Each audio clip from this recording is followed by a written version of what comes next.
Community connection ਦੇਖ ਰਹੇ ਸਾਰੇ ਦਰਸ਼ਕਾਂ ਨੂੰ ਨਿਰਲੇਪ ਕੈਲ ਵੱਲੋਂ ਪਿਆਰ ਭਰੀ ਸਤਿ ਸ੍ਰੀ ਅਕਾਲ ਤੇ ਤੁਹਾਡਾ ਪ੍ਰੋਗਰਾਮ ਦੇ ਵਿੱਚ ਬਹੁਤ-ਬਹੁਤ ਸਵਾਗਤ ਹੈ। ਜਿਸ ਤਰ੍ਹਾਂ ਤੁਹਾਨੂੰ ਪਤਾ ਕਿ programme Punjabi community health services ਦੇ ਸਹਿਯੋਗ ਨਾਲ ਤੁਹਾਡੇ ਤੱਕ ਪਹੁੰਚਾਇਆ ਜਾਂਦਾ ਔਰ ਅਸੀਂ ਕੋਸ਼ਿਸ਼ ਕਰਦੇ ਹਾਂ ਕਿ ਇਸ ਪ੍ਰੋਗਰਾਮ ਦੇ ਵਿੱਚ ਕੁਝ ਸਾਨੂੰ ਜੋ ਸਮਾਜਿਕ ਸਮੱਸਿਆਵਾਂ ਆਉਂਦੀਆਂ ਨੇ, ਚਾਹੇ ਉਹ ਮੈਂਟਲ ਹੈਲਥ ਦੇ ਨਾਲ ਰਿਲੇਟਡ ਹੋਣ, ਚਾਹੇ ਉਹ ਐਡਿਕਸ਼ਨ ਦੇ ਨਾਲ, ਚਾਹੇ ਪਰਿਵਾਰਿਕ ਘਰਾਂ ਦੇ ਵਿੱਚ ਜਿਹੜੀਆਂ ਸਮੱਸਿਆਵਾਂ ਆਉਂਦੀਆਂ ਨੇ ਉਹਨਾਂ ਨੂੰ ਅਸੀਂ ਲੈ ਕੇ ਇਸ ਪ੍ਰੋਗਰਾਮ ਦੇ ਵਿੱਚ ਚਰਚਾ ਕਰਦੇ ਹਾਂ ਅਤੇ ਕੋਸ਼ਿਸ਼ ਕਰਦੇ ਹਾਂ ਕਿ ਉਹਨਾਂ ਦੀ ਕਾਰਨ ਜਾਣਨ ਦੀ ਕੋਸ਼ਿਸ਼ ਕਰੀਏ ਅਤੇ ਹੱਲ ਜਾਣਨ ਦੀ ਕੋਸ਼ਿਸ਼ ਕਰੀਏ। ਸੋ ਇਹ ਸਾਨੂੰ ਬਹੁਤ ਸਾਰੀਆਂ ਪ੍ਰੋਬਲਮਸ ਆਪਾਂ ਕਹਿ ਸਕਦੇ ਜਦੋਂ ਹਿੰਦੁਸਤਾਨ ਦੇ ਤੋਂ ਆਪਾਂ ਬਾਹਰ ਚਲੇ ਜਾਂਦੇ ਹਾਂ, ਚਾਹੇ ਉਹ ਯੂਰਪ ਦੇ ਵਿੱਚ ਰਹਿ ਰਹੇ ਹੋਈਏ, ਚਾਹੇ ਉਹ ਵੈਸਟਰਨ ਕਲਚਰ ਹੋਵੇ ਜਿਹਦੇ 'ਚ ਨਾਰਥ ਅਮਰੀਕਾ ਦੇ ਵਿੱਚ ਕੈਨੇਡਾ ਅਤੇ ਅਮਰੀਕਾ ਆ ਜਾਂਦਾ, ਨਿਊਜ਼ੀਲੈਂਡ, ਆਸਟ੍ਰੇਲੀਆ ਅਤੇ ਯੂਰਪ ਦੇ ਸਾਰੇ ਮੁਲਕ ਲਗਭਗ ਕਲਚਰ ਇੱਕੋ ਜਿਹਾ। ਕਿਉਂਕਿ ਅਸੀਂ ਇੱਥੇ ਜਿਵੇਂ ਆਪਾਂ ਪੰਜਾਬੀ 'ਚ ਕਹਿੰਦੇ ਕਿ ਨਿੱਤ ਖੂਹ ਪੱਟ ਕੇ ਪਾਣੀ ਪੀਣ ਵਾਲਾ ਕੰਮ ਹੁੰਦਾ। ਸੋ ਇਸ ਤਰੀਕੇ ਨਾਲ ਸਾਡੀ ਜਿਹੜੀ ਗੁਜ਼ਰ ਬਸਰ ਹੁੰਦੀ ਹੈ, ਸਖਤ ਮਿਹਨਤਾਂ ਕਰਨੀਆਂ ਪੈਂਦੀਆਂ। ਸੋ ਉਹਦੇ ਨਾਲ ਸਾਨੂੰ ਫਿਰ ਬਹੁਤ ਸਾਰੀਆਂ ਪ੍ਰੋਬਲਮਸ ਵੀ ਆਉਂਦੀਆਂ ਕਿਉਂਕਿ ਅਸੀਂ ਜਿਹੜੀਆਂ ਸਾਡੀਆਂ ਵੈਲਿਊਜ਼ ਬੈਕ ਹੋਮ ਨਾਲ ਜੁੜੀਆਂ ਹੁੰਦੀਆਂ, ਸਾਡੀਆਂ ਜੜ੍ਹਾਂ ਬੈਕ ਹੋਮ ਨਾਲ ਹਿੰਦੁਸਤਾਨ ਪੰਜਾਬ ਦੇ ਨਾਲ ਹੁੰਦੀਆਂ, ਅਸੀਂ ਉਹੀ ਕਲਚਰ ਨੂੰ ਅਸੀਂ ਇੱਥੇ ਲੈ ਕੇ ਆਉਂਦੇ ਹਾਂ। ਔਰ ਕਈ ਵਾਰੀ ਉਹ ਸਾਨੂੰ ਇਹਨਾਂ ਮੁਲਕਾਂ ਦੇ ਵਿੱਚ ਰਹਿੰਦਿਆਂ ਹੋਇਆਂ ਬਹੁਤ ਸਾਰੀਆਂ ਸਮੱਸਿਆਵਾਂ ਸਾਡੇ ਵਾਸਤੇ ਉਹ ਵੈਲਿਊਜ਼, ਉਹ ਕਲਚਰ ਪੈਦਾ ਕਰ ਦਿੰਦਾ ਅਤੇ ਉਹਨਾਂ ਦੇ ਨਾਲ ਸਾਡੀਆਂ ਫਿਰ ਬਹੁਤ ਸਾਰੀਆਂ ਪਰਿਵਾਰਕ ਗੁੰਝਲਾਂ ਜਿਹੜੀਆਂ ਉਹ ਵੱਧਦੀਆਂ ਨੇ। ਸੋ ਇਸੇ ਸੰਦਰਭ ਦੇ ਵਿੱਚ ਅੱਜ ਅਸੀਂ ਇੱਕ ਅਗਲਾ ਐਪੀਸੋਡ ਲੈ ਕੇ ਆਏ ਹਾਂ ਜੋ ਮੈਂਟਲ ਹੈਲਥ ਦੇ ਨਾਲ ਰਿਲੇਟਡ ਹੈ। ਸੋ ਮਾਨਸਿਕ ਸਿਹਤ, ਅਸੀਂ ਅਕਸਰ ਇਹ ਕਹਿੰਦੇ ਹਾਂ ਕਿ ਅਸੀਂ ਜੋ ਫਿਜ਼ੀਕਲ ਹੈ, ਸਰੀਰਕ ਸਿਹਤ ਹੈ, ਉਹਦਾ ਅਸੀਂ ਬਹੁਤ ਖਿਆਲ ਰੱਖਦੇ ਹਾਂ, ਪਰ ਮਾਨਸਿਕ ਸਿਹਤ ਨੂੰ ਅਸੀਂ ਕਈ ਵਾਰੀ ਅੱਖੋਂ ਪਰੋਖੇ ਕਰ ਦਿੰਦੇ ਹਾਂ ਜਾਂ ਅਸੀਂ ਉਹਦੇ ਬਾਰੇ ਬਾਹਲਾ ਕੁਛ ਕਰਦੇ ਨਹੀਂ। ਸੋ ਉਹਦੇ ਨਾਲ ਕੀ ਹੁੰਦਾ ਕਿ ਬਹੁਤ ਸਾਰੀਆਂ ਮਾਨਸਿਕ ਬਿਮਾਰੀਆਂ ਜਿਹੜੀਆਂ ਉਹ ਸਾਨੂੰ ਆਉਣ ਲੱਗਦੀਆਂ ਨੇ। ਜੇ ਵੇਖਿਆ ਜਾਵੇ ਅੱਜ ਤੋਂ 50 ਸਾਲ 100 ਸਾਲ ਪਹਿਲਾਂ ਇੰਨੀਆਂ ਮਾਨਸਿਕ ਸਮੱਸਿਆਵਾਂ ਵੀ ਨਹੀਂ ਸਨ ਅਤੇ ਮਾਨਸਿਕ ਬਿਮਾਰੀਆਂ ਵੀ ਨਹੀਂ ਸਨ। ਜਿਵੇਂ ਜਿਵੇਂ ਆਪਾਂ ਕਹਿ ਲਈਏ ਕਿ ਟੈਕਨੋਲੋਜੀ 'ਚ ਵਾਧਾ ਹੋਇਆ, ਸਾਡੀ ਜਿਹੜੀ ਜ਼ਿੰਦਗੀ ਆ ਤੇਜ਼ ਰਫਤਾਰ ਹੋਈ ਆ, ਉਹਦੇ ਨਾਲ ਜਿਹੜੇ ਸਾਡੇ ਮਨਾਂ ਦੇ ਉੱਤੇ ਪ੍ਰਭਾਵ ਪਿਆ ਔਰ ਕਈ ਚੀਜ਼ਾਂ ਨੂੰ ਸਾਡਾ ਮਨ ਜਿਹੜਾ ਉਹ ਲੈਂਦਾ ਨਹੀਂ, ਦਿਮਾਗ ਲੈਂਦਾ ਨਹੀਂ। ਸੋ ਉਹਦੇ ਨਾਲ ਕੀ ਹੁੰਦਾ ਕਿ ਥੋੜ੍ਹਾ ਬਹੁਤਾ ਆਪਾਂ ਕਹਿ ਸਕਦੇ ਹਾਂ ਕਿ ਬਿਮਾਰ ਹੁੰਦਾ ਦਿਮਾਗ ਸਾਡਾ। ਸੋ ਜਦੋਂ ਉਸ ਤਰ੍ਹਾਂ ਦੀ ਕੋਈ ਇਲਨੈਸ ਆਉਂਦੀ ਹੈ ਫਿਰ ਅਸੀਂ ਕੀ ਕਰਦੇ ਹਾਂ। ਸੋ ਬਹੁਤ ਜ਼ਿਆਦਾ ਅਵੇਅਰਨੈਸ ਦੀ ਲੋੜ ਆ ਔਰ ਅਸੀਂ ਕੋਸ਼ਿਸ਼ ਕਰਦੇ ਹਾਂ ਇਹਨਾਂ ਪ੍ਰੋਗਰਾਮਾਂ ਦੇ ਰਾਹੀਂ ਔਰ ਬਹੁਤ ਸਾਰੇ ਵੈਬੀਨਾਰ, ਸੈਮੀਨਾਰ ਹਿੰਦੁਸਤਾਨ ਦੇ ਵਿੱਚ, ਪੰਜਾਬ ਦੇ ਵਿੱਚ, ਕੈਨੇਡਾ ਦੇ ਵਿੱਚ, ਈਵਨ ਅਸੀਂ ਆਸਟ੍ਰੇਲੀਆ ਔਰ ਨਿਊਜ਼ੀਲੈਂਡ ਵਰਗੇ ਮੁਲਕਾਂ ਦੇ ਵਿੱਚ ਵੀ ਅਸੀਂ ਵੈਬੀਨਾਰ ਕੀਤੇ ਆ ਔਰ ਲੋਕਾਂ ਨੂੰ ਕੋਸ਼ਿਸ਼ ਕੀਤੀ ਹੈ ਕਿ ਜਾਗਰੂਕ ਕੀਤਾ ਜਾਵੇ ਜਿਹੜੀ ਸਾਨੂੰ ਮਾਨਸਿਕ ਸਿਹਤ ਪ੍ਰਤੀ ਸਮੱਸਿਆਵਾਂ ਆਉਂਦੀਆਂ ਨੇ। ਸੋ ਅੱਜ ਸਾਡੇ ਪ੍ਰੋਗਰਾਮ ਦੇ ਵਿੱਚ ਨਵਜੋਤ ਚਾਹਲ ਜੀ ਆਏ ਹੋਏ ਹਨ ਜੋ ਕਿ ਮੈਂਟਲ ਹੈਲਥ ਕੇਸ ਮੈਨੇਜਰ ਨੇ। ਆਪਾਂ ਉਹਨਾਂ ਨਾਲ ਗੱਲਬਾਤ ਕਰਦੇ ਹਾਂ। ਸੋ ਸਾਰਿਆਂ ਨਾਲੋਂ ਪਹਿਲਾਂ ਉਹਦਾ ਕਰਦੇ ਹਾਂ ਸਵਾਗਤ। ਨਵਜੋਤ ਤੁਹਾਡਾ ਬਹੁਤ ਬਹੁਤ ਸਵਾਗਤ ਹੈ ਪ੍ਰੋਗਰਾਮ ਦੇ ਵਿੱਚ। ਸਤਿ ਸ਼੍ਰੀ ਅਕਾਲ ਜੀ। ਸੋ ਜਿਸ ਤਰ੍ਹਾਂ ਮੈਂ ਹੁਣੇ ਸ਼ੁਰੂ 'ਚ ਦੱਸਿਆ ਕਿ ਜਿਹੜੀਆਂ ਮਾਨਸਿਕ ਸਮੱਸਿਆਵਾਂ ਜਦੋਂ ਆਉਂਦੀਆਂ ਸਾਨੂੰ ਤਾਂ ਅਸੀਂ ਕੋਸ਼ਿਸ਼ ਕਰਦੇ ਹਾਂ ਕਿ ਲੁਕੋਇਆ ਜਾਵੇ, ਨਾ ਦੱਸਿਆ ਜਾਵੇ। ਸਾਡੀ ਕਮਿਊਨਿਟੀ ਦੇ ਵਿੱਚ ਹਾਲੇ ਵੀ ਇਹ ਸਟਿਗਮਾ ਹੈਗਾ ਕਿ ਇਹਨੂੰ ਆਪਾਂ ਲੁਕੋ ਕੇ ਰੱਖਦੇ ਹਾਂ। ਤੁਹਾਡੇ ਹਿਸਾਬ ਦੇ ਨਾਲ ਕੀ ਕਰਨਾ ਚਾਹੀਦਾ ਜਦੋਂ ਕੋਈ ਮਾਨਸਿਕ ਸਿਹਤ ਦਾ ਬਿਮਾਰੀ ਦਾ ਆਪਾਂ ਨੂੰ ਪਤਾ ਲੱਗ ਜਾਂਦਾ? ਸੋ ਸਭ ਤੋਂ ਪਹਿਲਾਂ ਤਾਂ ਨਿਰਲੇਪ ਜੀ, ਜਦੋਂ ਆਪਾਂ ਗੱਲ ਕਰਦੇ ਹਾਂ ਕਿ ਮੈਂਟਲ ਹੈਲਥ ਦੇ ਬਾਰੇ ਜਦੋਂ ਇੱਕ ਪਤਾ ਲੱਗਦਾ ਆ ਤਾਂ ਇੱਕੋਦਮ ਆਪਣਾ ਰਿਐਕਸ਼ਨ ਕਿੱਦਾਂ ਹੁੰਦਾ ਆ। ਤਾਂ ਤੁਸੀਂ ਮੋਸਟਲੀ ਜਦੋਂ ਆਪਾਂ ਆਪਣੀ ਕਲਚਰਲ ਐਪਰੋਪਰੀਏਟ ਜਿਹੜੀ ਸਰਵਿਸਿਜ਼ ਦੇ ਰਿਗਾਰਡਿੰਗ ਗੱਲ ਕਰਦੇ ਹਾਂ ਤਾਂ ਤੁਸੀਂ ਆਪਣੀ ਕਮਿਊਨਿਟੀ ਦੇ ਬਾਰੇ ਇੱਕ ਸਟਿਗਮਾ ਸੁਣਿਆ ਹੋਊਗਾ ਕਿ ਡਾਕਟਰ ਤਾਂ ਐਵੇਂ ਮਾਰਦੇ ਰਹਿੰਦੇ ਆ, ਇਹਨਾਂ ਦੇ ਬਾਰੇ ਜ਼ਿਆਦਾ ਨਹੀਂ ਸੋਚੀਦਾ ਹੁੰਦਾ, ਤੂੰ ਠੀਕ ਆ, ਤੈਨੂੰ ਕੁਛ ਨਹੀਂ ਹੋਇਆ, ਵਿਚ ਇਜ਼ ਓਕੇ। ਜਦੋਂ ਆਪਾਂ ਕਿਸੇ ਬੰਦੇ ਨੂੰ ਇੱਕ ਦਿਲਾਸਾ ਦੇਣਾ ਆ, ਪੋਜ਼ੀਟਿਵ ਥਾਟ ਦੇਣਾ ਆ, ਤਾਂ ਸੁਣਨ ਨੂੰ ਵੀ ਬਹੁਤ ਵਧੀਆ ਲੱਗਦਾ ਜਦੋਂ ਆਪਾਂ ਨੂੰ ਕੋਈ ਕਹਿੰਦਾ ਤੈਨੂੰ ਕੁਛ ਨਹੀਂ ਹੋਇਆ, ਤੂੰ ਠੀਕ ਆ।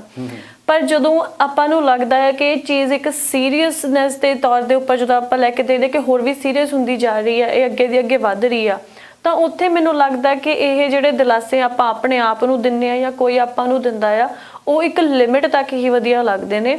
ਉਸ ਤੋਂ ਅੱਗੇ ਜਦੋਂ ਆਪਾਂ ਕਹਿੰਦੇ ਹਾਂ ਕਿ ਡਾਕਟਰ ਵੀ ਇਕੱਲੇ ਕਾਉਂਸਲਿੰਗ ਦੇ ਨਾਲ ਜਾਂ ਫਿਰ ਆਪਾਂ ਕਹਿ ਲਈਏ ਕਿ ਸਿਰਫ ਪ੍ਰਿਸਕ੍ਰਿਪਸ਼ਨ ਦੇ ਕੇ ਜਾਂ ਫਿਰ ਇੱਕ ਟਰੀਟਮੈਂਟ ਬਾਰੇ ਦੱਸ ਕੇ ਨਹੀਂ ਸਾਰ ਸਕਦਾ, ਮੈਡੀਸਿਨ ਤਾਂ ਆਪ ਹੀ ਖਾਣੀ ਪੈਂਦੀ ਹੈ ਨਾ।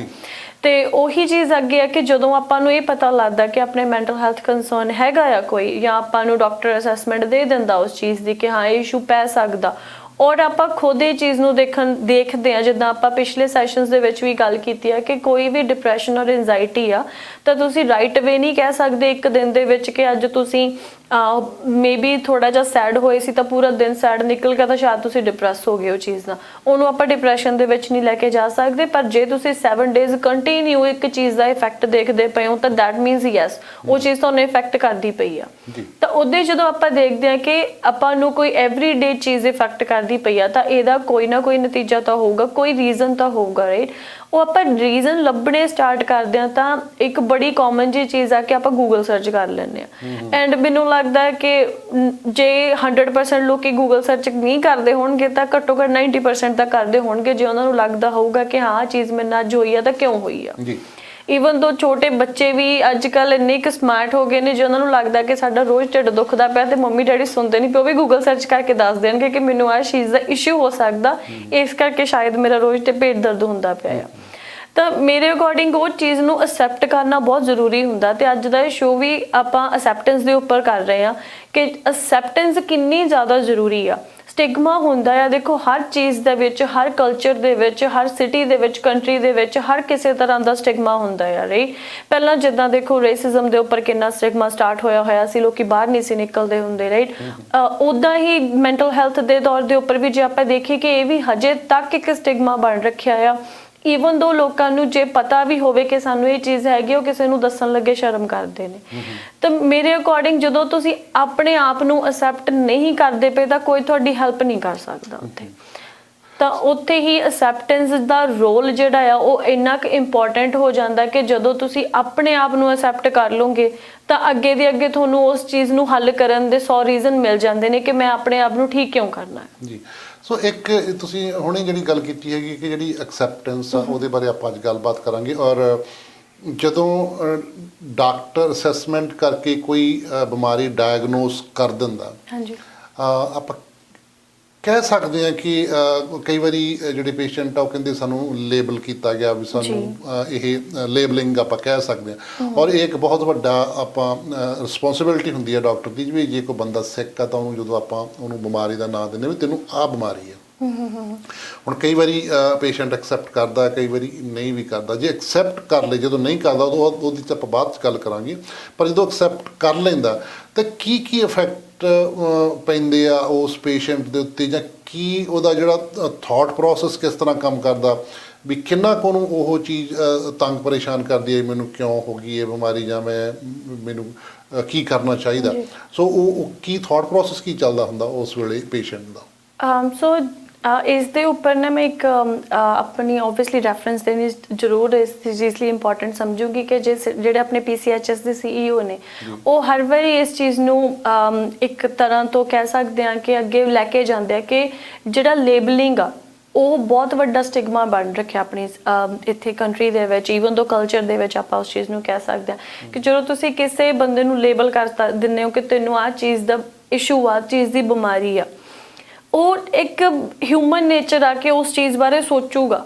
ਐਂਡ ਦੈਨ ਉਹਦੇ ਵਿੱਚੋਂ 100% ਦੇ ਵਿੱਚੋਂ 50% ਹੀ ਜਾਂ 40% ਹੀ ਲੋਕ ਹੋਣਗੇ ਜਿਹੜੇ ਅਸੈਪਟ ਕਰਨਗੇ ਕਿ ਜੇ ਤੁਸੀਂ ਮੈਨੂੰ ਆਹ ਚੀਜ਼ ਕਹੀ ਆ ਤਾਂ ਹਾਂ ਮੈਨੂੰ ਹੋ ਸਕਦੀ ਆ, ਤੇ 50% ਔਰ 40% ਉਸ ਚੀਜ਼ ਨੂੰ ਡਿਨਾਈ ਕਰਨਗੇ ਕਿ ਇਹ ਬੰਦੇ ਨੂੰ ਆਪ ਨੂੰ ਤਾਂ ਕੁਝ ਨਹੀਂ ਆਉਂਦਾ, ਇਹਨੇ ਮੈਨੂੰ ਲੇਬਲ ਕਰਤਾ, ਮੈਨੂੰ ਕਿਉਂ ਕਿਹਾ ਗਿਆ ਕਿ ਮੈਨੂੰ ਆਹ ਚੀਜ਼ ਦਾ ਇਸ਼ੂ ਹੈਗਾ ਜਦ ਕਿ ਮੈਨੂੰ ਹੈ ਨਹੀਂਗਾ। ਕਿਉਂਕਿ ਹਰ ਕਿਸੇ ਦੇ ਐਕਸਪੀਰੀਐਂਸਸ ਡਿਫਰੈਂਟ ਹੁੰਦੇ ਆ, ਹਰ ਕਿਸੇ ਦਾ ਆਪਣੀ ਲਾਈਫ ਨੂੰ ਦੇਖਣ ਦਾ ਜਿਹੜਾ ਵਿਊ ਆ ਉਹ ਡਿਫਰੈਂਟ ਹੁੰਦਾ ਆ। ਤਾਂ ਆਪਾਂ ਉਹਨਾਂ ਨੂੰ ਇਸ ਤਰੀਕੇ ਨਾਲ ਲੈ ਕੇ ਨਹੀਂ ਜਾ ਸਕਦੇ ਕਿ ਤੁਸੀਂ ਇਸ ਚੀਜ਼ ਦੇ ਨਾਲ ਰਿਲੇਟਡ ਹੈਗੇ ਹੋ ਤਾਂ ਤੁਹਾਨੂੰ ਇਹ ਚੀਜ਼ ਹੈਗੀ ਆ। ਉਹ ਇਹ ਵੀ ਇਸ ਚੀਜ਼ ਦਾ ਬਹੁਤ ਜ਼ਿਕਰ ਹੁੰਦਾ ਹੈ ਕਿ ਜਿਹੜੀ ਆਪਣੀ ਵੈਸਟਰਨ ਥਿਊਰੀ ਆ ਉਹ ਇਸ ਚੀਜ਼ ਦੇ ਉੱਪਰ ਫੋਲੋ ਕਰਦੀ ਹੈ ਕਿ ਤੁਹਾਨੂੰ ਇਸ਼ੂ ਕਿਹੜਾ, ਪਹਿਲਾਂ ਇਸ਼ੂ ਦੇਖੋ, ਰਾਈਟ। ਉਹ ਇਸ਼ੂ ਨੂੰ ਤੁਸੀਂ ਸਪਲਿਟ ਕਰੋ, ਆਪਣੀ ਪ੍ਰੋਬਲਮਸ ਦੇਖੋ ਕਿੱਥੇ ਆਉਂਦੀਆਂ ਪਈਆਂ ਨੇ, ਉਹ ਇਸ਼ੂ ਦੇ ਫਿਰ ਜਿਹੜਾ ਸਟੈਪ ਬਾਏ ਸਟੈਪ ਆ, ਬੇਬੀ ਸਟੈਪਸ ਜਿਹਨੂੰ ਆਪਾਂ ਕਹਿ ਲੈ ਕੇ 1 by 1 ਸੋਲਵ ਕਰੋ। ਤਾਂ ਵਿਚ ਇਜ਼ ਫਾਈਨ, ਜਿਹੜਾ ਕਿ ਆਈ ਥਿੰਕ ਕਿ ਕਿਸੇ ਹੱਦ ਤੱਕ ਵੀ ਕਿਉਂ ਆਪਾਂ ਕਹਾਂਗੇ 70-80% ਉਹ ਹਰ ਕਿਸੇ ਦੇ ਉੱਪਰ ਵਰਕ ਕਰ ਲੈਂਦਾ ਆ। ਪਰ ਹਰ ਕੋਈ ਜਿੱਦਾਂ ਆਪਾਂ ਕਹਿੰਦੇ ਐਕਸਪੀਰੀਅੰਸ ਸਾਰਿਆਂ ਦੇ ਸੇਮ ਨਹੀਂ ਹੁੰਦੇ, ਤਾਂ ਕੋਈ ਇੱਦਾਂ ਦਾ ਵੀ ਉਹਦੇ ਵਿੱਚੋਂ ਕੋਈ ਨਾ ਕੋਈ ਤਾਂ ਹੋਊਗਾ ਜਿਹਦੇ ਲਈ ਉਹ ਥਿਊਰੀ ਵਰਕ ਨਹੀਂ ਕਰੂਗੀ। ਤਾਂ ਹੁਣ ਉਹਦੇ ਵਾਸਤੇ ਜਦੋਂ ਆਪਾਂ ਉਸ ਇੱਕ ਬੰਦੇ ਨੂੰ ਲੇਬਲ ਕਰਤਾ, ਫੋਰ ਐਗਜ਼ਾਮਪਲ ਜੇ ਕਿਸੇ ਨੂੰ ਮੇਬੀ ਰੀਡ ਐਂਡ ਰਾਈਟ ਕਰਨ 'ਚ ਇਸ਼ੂ ਆਉਂਦਾ ਪਿਆ, ਹੁਣ ਆਪਾਂ ਵੈਸੇ ਕਿਸੇ ਕਾਉਂਸਲਰ ਕੋ ਗਏ, ਉਹਦੇ ਨਾਲ ਗੱਲ ਕੀਤੀ ਰਾਦਰ ਦੈਨ ਅ ਡਾਕਟਰ ਕਿ ਮੈਨੂੰ ਜੀ ਪੜ੍ਹਨ ਦੇ ਵਿੱਚ ਲਿਖਣ ਦੇ ਵਿੱਚ ਪ੍ਰੋਬਲਮ ਆਉਂਦੀ ਪਈ ਹੈ ਤਾਂ ਮੈਂ ਕੀ ਕਰਾਂ। ਤੇ ਜੇ ਕੋਈ ਕਾਉਂਸਲਰ ਜਾਂ ਫਿਰ ਕੋਈ ਕੇਸ ਵਰਕਰ ਕਮਿਊਨਿਟੀ ਵਰਕਰ ਔਰ ਈਵਨ ਅ ਫਰੈਂਡ ਜੇ ਕੋਈ ਕਹਿ ਵੀ ਦਊਗਾ ਨਾ ਜੇ ਤੈਨੂੰ ਰੀਡ ਐਂਡ ਰਾਈਟ 'ਚ ਪ੍ਰੋਬਲਮ ਆਉਂਦੀ ਹੋ ਸਕਦਾ ਤੈਨੂੰ ਲਰਨਿੰਗ ਡਿਸਏਬਿਲਿਟੀ ਹੋਵੇ, ਹੋ ਸਕਦਾ ਤੇਰੀ ਆਹ ਚੀਜ਼ 'ਚ ਆਪਣੀ ਡਿਲੇ ਡਿਵੈਲਪਮੈਂਟਲ ਆਪਾਂ ਜਿਹਨੂੰ ਕਹਿ ਦਿੰਦੇ ਹਾਂ ਉਹ ਇਸ਼ੂ ਹੋ ਸਕਦਾ, ਤੈਨੂੰ ਇਹ ਵੀ ਹੋ ਸਕਦਾ, ਤੈਨੂੰ ਉਹ ਵੀ ਹੋ ਸਕਦਾ। ਹੁਣ ਆਪਾਂ ਨੂੰ ਲੇਬਲ ਕਰਤਾ। ਹੁਣ ਇਹ ਤਾਂ ਜੈਨੂਇਨ ਜੀ ਗੱਲ ਆ ਕਿ ਜਦੋਂ ਆਪਣੇ ਹੀ ਬਰਾਬਰ ਦਾ ਬੰਦਾ ਆਪਾਂ ਨੂੰ ਕਿਸੇ ਚੀਜ਼ ਲਈ ਲੇਬਲ ਕਰੂਗਾ ਆਪਾਂ ਉਸ ਚੀਜ਼ ਨੂੰ ਕਦੇ ਐਕਸੈਪਟ ਨਹੀਂ ਕਰਾਂਗੇ ਜੀ। ਰਾਈਟ, ਈਵਨ ਦੋ ਤੁਸੀਂ ਵਰਕ ਪਲੇਸਿਸ ਤੇ ਵੀ ਦੇਖਿਆ ਹੋਊਗਾ ਜੇ ਮੇਰੇ ਨਾਲ ਦਾ ਹੀ ਕੋਵਰਕਰ ਮੈਨੂੰ ਕਹਿ ਦੇਗਾ ਕਿ ਤੂੰ ਇਹ ਕੰਮ ਕਰਨ ਦੇ ਕੇਪੇਬਲ ਨਹੀਂ ਆ, ਮੇਰੇ ਲਈ ਉਹ ਮੈਨੂੰ ਲੇਬਲ ਕਰ ਦਿੱਤਾ ਗਿਆ ਕਿ ਹਾਂ ਮੈਂ ਇਹ ਕੰਮ ਕਰਨ ਦੇ ਕੇਪੇਬਲ ਨਹੀਂ ਆ, ਤਾਂ ਸ਼ਾਇਦ ਮੈਂ ਉਸ ਚੀਜ਼ ਨੂੰ ਅਸੈਪਟ ਵੀ ਨਾ ਕਰਾਂ ਤੇ ਸ਼ਾਇਦ ਮੈਂ ਉਹਨੂੰ ਅਸੈਪਟ ਕਰੇ ਬਿਨਾ ਵੀ ਉਸ ਚੀਜ਼ ਨੂੰ ਪ੍ਰੂਵ ਕਰਨ ਦੀ ਟਰਾਈ ਕਰਾਂ ਕਿ ਨਹੀਂ ਮੈਂ ਹੈਗੀ ਆ ਕੇਪੇਬਲ ਇਸ ਚੀਜ਼ ਦੀ, ਔਰ ਮੇਬੀ ਸ਼ਾਇਦ ਮੈਂ ਕੁਇਟ ਹੀ ਕਰ ਦੇਵਾਂ ਕਿ ਮੈਨੂੰ ਇਹ ਚੀਜ਼ ਕਹਿ ਕਿਉਂ ਦਿੱਤੀ ਕਿ ਮੈਂ ਵਾਪਸ ਉੱਥੇ ਜਾਵਾਂ ਹੀ ਨਾ। ਸੋ ਇਹ ਚੀਜ਼ ਦਾ ਬਹੁਤ ਫਰਕ ਪੈਂਦਾ ਜਦੋਂ ਤੁਸੀਂ ਕਿਸੇ ਬੰਦੇ ਨੂੰ ਲੇਬਲ ਕਰ ਦਿੰਦੇ ਹੋ। ਤਾਂ ਮੇਰੇ ਅਕੋਰਡਿੰਗ ਨਾਟ ਇਵਨ ਮੇਰੇ ਅਕੋਰਡਿੰਗ ਆਈ ਵੁੱਡ ਸੇ ਕਿ ਜੇ ਕੋਈ ਮੈਂਟਲ ਹੈਲਥ ਵਰਕਰ ਕਿਸੇ ਨਾਲ ਗੱਲ ਵੀ ਕਰੂਗਾ, ਕਿਸੇ ਨਾਲ ਕੰਮ ਵੀ ਕਰਦਾ ਹੋਏਗਾ ਔਰ ਈਵਨ ਔਰ ਡਾਕਟਰ, ਉਹ ਇਹੀ ਟਰਾਈ ਕਰਦੇ ਨੇ ਕਿ ਰਾਦਰ ਦੈਨ ਉਹਨਾਂ ਨੂੰ ਲੇਬਲ ਕਰਨ ਦੇ ਉਹਨਾਂ ਨੂੰ ਇਹ ਦੱਸਿਆ ਜਾਵੇ ਕਿ ਤੁਸੀਂ ਹੋਰ ਕਿਸ ਵੇ ਦੇ ਨਾਲ ਸਿੱਖ ਸਕਦੇ ਹੋ। ਜੇ ਕੋਈ ਮੈਨੂੰ ਪੁੱਛੂਗਾ ਕਿ ਮੈਨੂੰ ਆਹ ਚੀਜ਼ ਦਾ ਇਸ਼ੂ ਆਉਂਦਾ, ਹੋ ਸਕਦਾ ਮੈਂ ਉਹਨੂੰ ਲੇਬਲ ਕਰਨ ਦੀ ਜਗ੍ਹਾ ਇਹ ਕਹਿ ਦੇਵਾਂ ਕਿ ਇਟਸ ਫਾਈਨ, ਸਾਰਿਆਂ ਦਾ ਲਰਨਿੰਗ ਪ੍ਰੋਸੈਸ ਸੇਮ ਨਹੀਂ ਹੁੰਦਾ, ਤੁਹਾਡਾ ਲਰਨਿੰਗ ਪ੍ਰੋਸੈਸ ਬਹੁਤ ਡਿਫਰੈਂਟ ਆ। ਜੇ ਤੁਹਾਨੂੰ ਲਰਨਿੰਗ ਆਪਣੀ ਰੀਡਿੰਗ ਐਂਡ ਰਾਈਟਿੰਗ 'ਚ ਇਸ਼ੂ ਆਉਂਦਾ ਕੋਈ ਪ੍ਰੈਕਟੀਕਲ ਕੋਰਸ ਲੈ ਲਓ। ਰਾਈਟ, ਅੱਜ ਕੱਲ੍ਹ ਦੇ 90% ਪੇਰੈਂਟਸ ਆਈ ਗੈਸ ਇਹੀ ਕੰਮ ਕਰਦੇ ਨੇ ਕਿ ਜੇ ਉਹਨਾਂ ਨੂੰ ਲੱਗਦਾ ਕਿ ਉਹਨਾਂ ਦਾ ਬੱਚਾ ਅਕੈਡਮਿਕ ਦੇ ਵਿੱਚ ਨਹੀਂ ਵਧੀਆ ਹੈਗਾ ਉਹ ਉਹਨਾਂ ਨੂੰ ਗੇਮਸ 'ਚ ਪਾ ਦਿੰਦੇ ਨੇ। ਪਹਿਲਾਂ ਇੰਨੀ ਵੀ ਅਵੇਅਰਨੈਸ ਨਹੀਂ ਸੀਗੀ, ਆਪਾਂ ਅਕੈਡਮਿਕ ਨੂੰ ਬਹੁਤ ਜ਼ਿਆਦਾ ਜ਼ੋਰ ਦਿੰਦੇ ਸੀ, ਹੁਣ ਵੀ ਕਈ ਲੋਕ ਦਿੰਦੇ ਨੇਗੇ ਕਿ ਨਹੀਂ ਪੜ੍ਹਾਈ ਬਹੁਤ ਜ਼ਰੂਰੀ ਆ, ਪਰ ਹੁਣ ਦੇ ਟਾਈਮ ਦੇ ਵਿੱਚ ਕਈ ਲੋਕਾਂ ਦੇ ਵਿੱਚ ਇੰਨੀ ਕੁ ਅਵੇਅਰਨੈਸ ਆ ਚੁੱਕੀ ਹੈ, ਉਹ ਦੇਖਦੇ ਆ ਕਿ ਸਾਡੇ ਬੱਚੇ ਦੇ ਵਿੱਚ ਕਿਹੜੀ ਸਕਿੱਲ ਆ, ਜੇ ਉਹਦੇ ਵਿੱਚ ਇਹ ਸਕਿੱਲ ਆ ਦੈਨ ਇਟਸ ਫਾਈਨ, ਜੇ ਉਹ ਇੱਕ ਚੀਜ਼ ਦੇ ਵਿੱਚ ਪਿੱਛੇ ਤਾਂ ਐਟਲੀਸਟ ਉਹ ਦੂਜੀ ਚੀਜ਼ ਅੱਗੇ ਉਹਨੂੰ ਅੱਗੇ ਲੈ ਕੇ ਜਾਣਾ ਚਾਹੀਦਾ ਉੱਥੇ। ਤਾਂ ਇਹਨਾਂ ਚੀਜ਼ਾਂ ਦਾ ਬਹੁਤ ਫਰਕ ਪੈਂਦਾ, ਇਸ ਕਰਕੇ ਕਹਿੰਦੇ ਕਿ ਲੇਬਲਿੰਗ ਜਿਹੜੀ ਆ ਉਹਨੂੰ ਬਹੁਤ ਹੀ ਕੇਅਰਫੁਲੀ ਅੱਗੇ ਲੈ ਕੇ ਜਾਣਾ ਚਾਹੀਦਾ ਹੈ ਰਾਦਰ ਦੈਨ ਜੇ ਕੋਈ ਡਾਕਟਰ ਉਸ ਚੀਜ਼ ਦੀ ਗੱਲ ਕਰਦਾ ਕਿ ਹਾਂਜੀ ਤੁਹਾਨੂੰ ਆਹ ਚੀਜ਼ ਦਾ ਇਸ਼ੂ ਹੈਗਾ ਤੇ ਹੁਣ ਆਪਾਂ ਉਹਦੇ ਅੱਗੇ ਪ੍ਰੋਸੈਸ ਕਰਨਾ ਬਿਕਾਜ਼ ਆਫ ਕੌਨਫੀਡੈਂਸ਼ੀਅਲ ਹੁੰਦੀਆਂ ਨੇ। ਮੇਰੇ ਅਕੋਰਡਿੰਗ ਕੋਈ ਕਲਾਇੰਟ ਜਾਂ ਪੇਸ਼ੈਂਟ ਕਹਿ ਲਓ ਕਿ ਕੰਫਰਟੇਬਲ ਹੋਊਗਾ ਵੀ ਉਸ ਚੀਜ਼ ਨੂੰ ਸੁਣਨ ਲਈ ਕਿਉਂਕਿ ਉਹਨੂੰ ਇਹ ਪਤਾ ਹੋਊਗਾ ਕਿ ਇਹ ਚੀਜ਼ ਕੋਈ ਹੋਰ ਨਹੀਂ ਸੁਣ ਰਿਹਾ, ਮੇਰੇ ਤੇ ਮੇਰੇ ਡਾਕਟਰ ਦੇ ਵਿੱਚ ਆ। ਪਰ ਜਦੋਂ ਬਾਹਰੋਂ ਵਰਕ ਪਲੇਸ ਤੋਂ ਜਾਂਦੀ ਆ ਤਾਂ ਉਹ ਕਦੇ ਵੀ ਐਕਸੈਪਟ ਨਹੀਂ ਹੁੰਦੀ।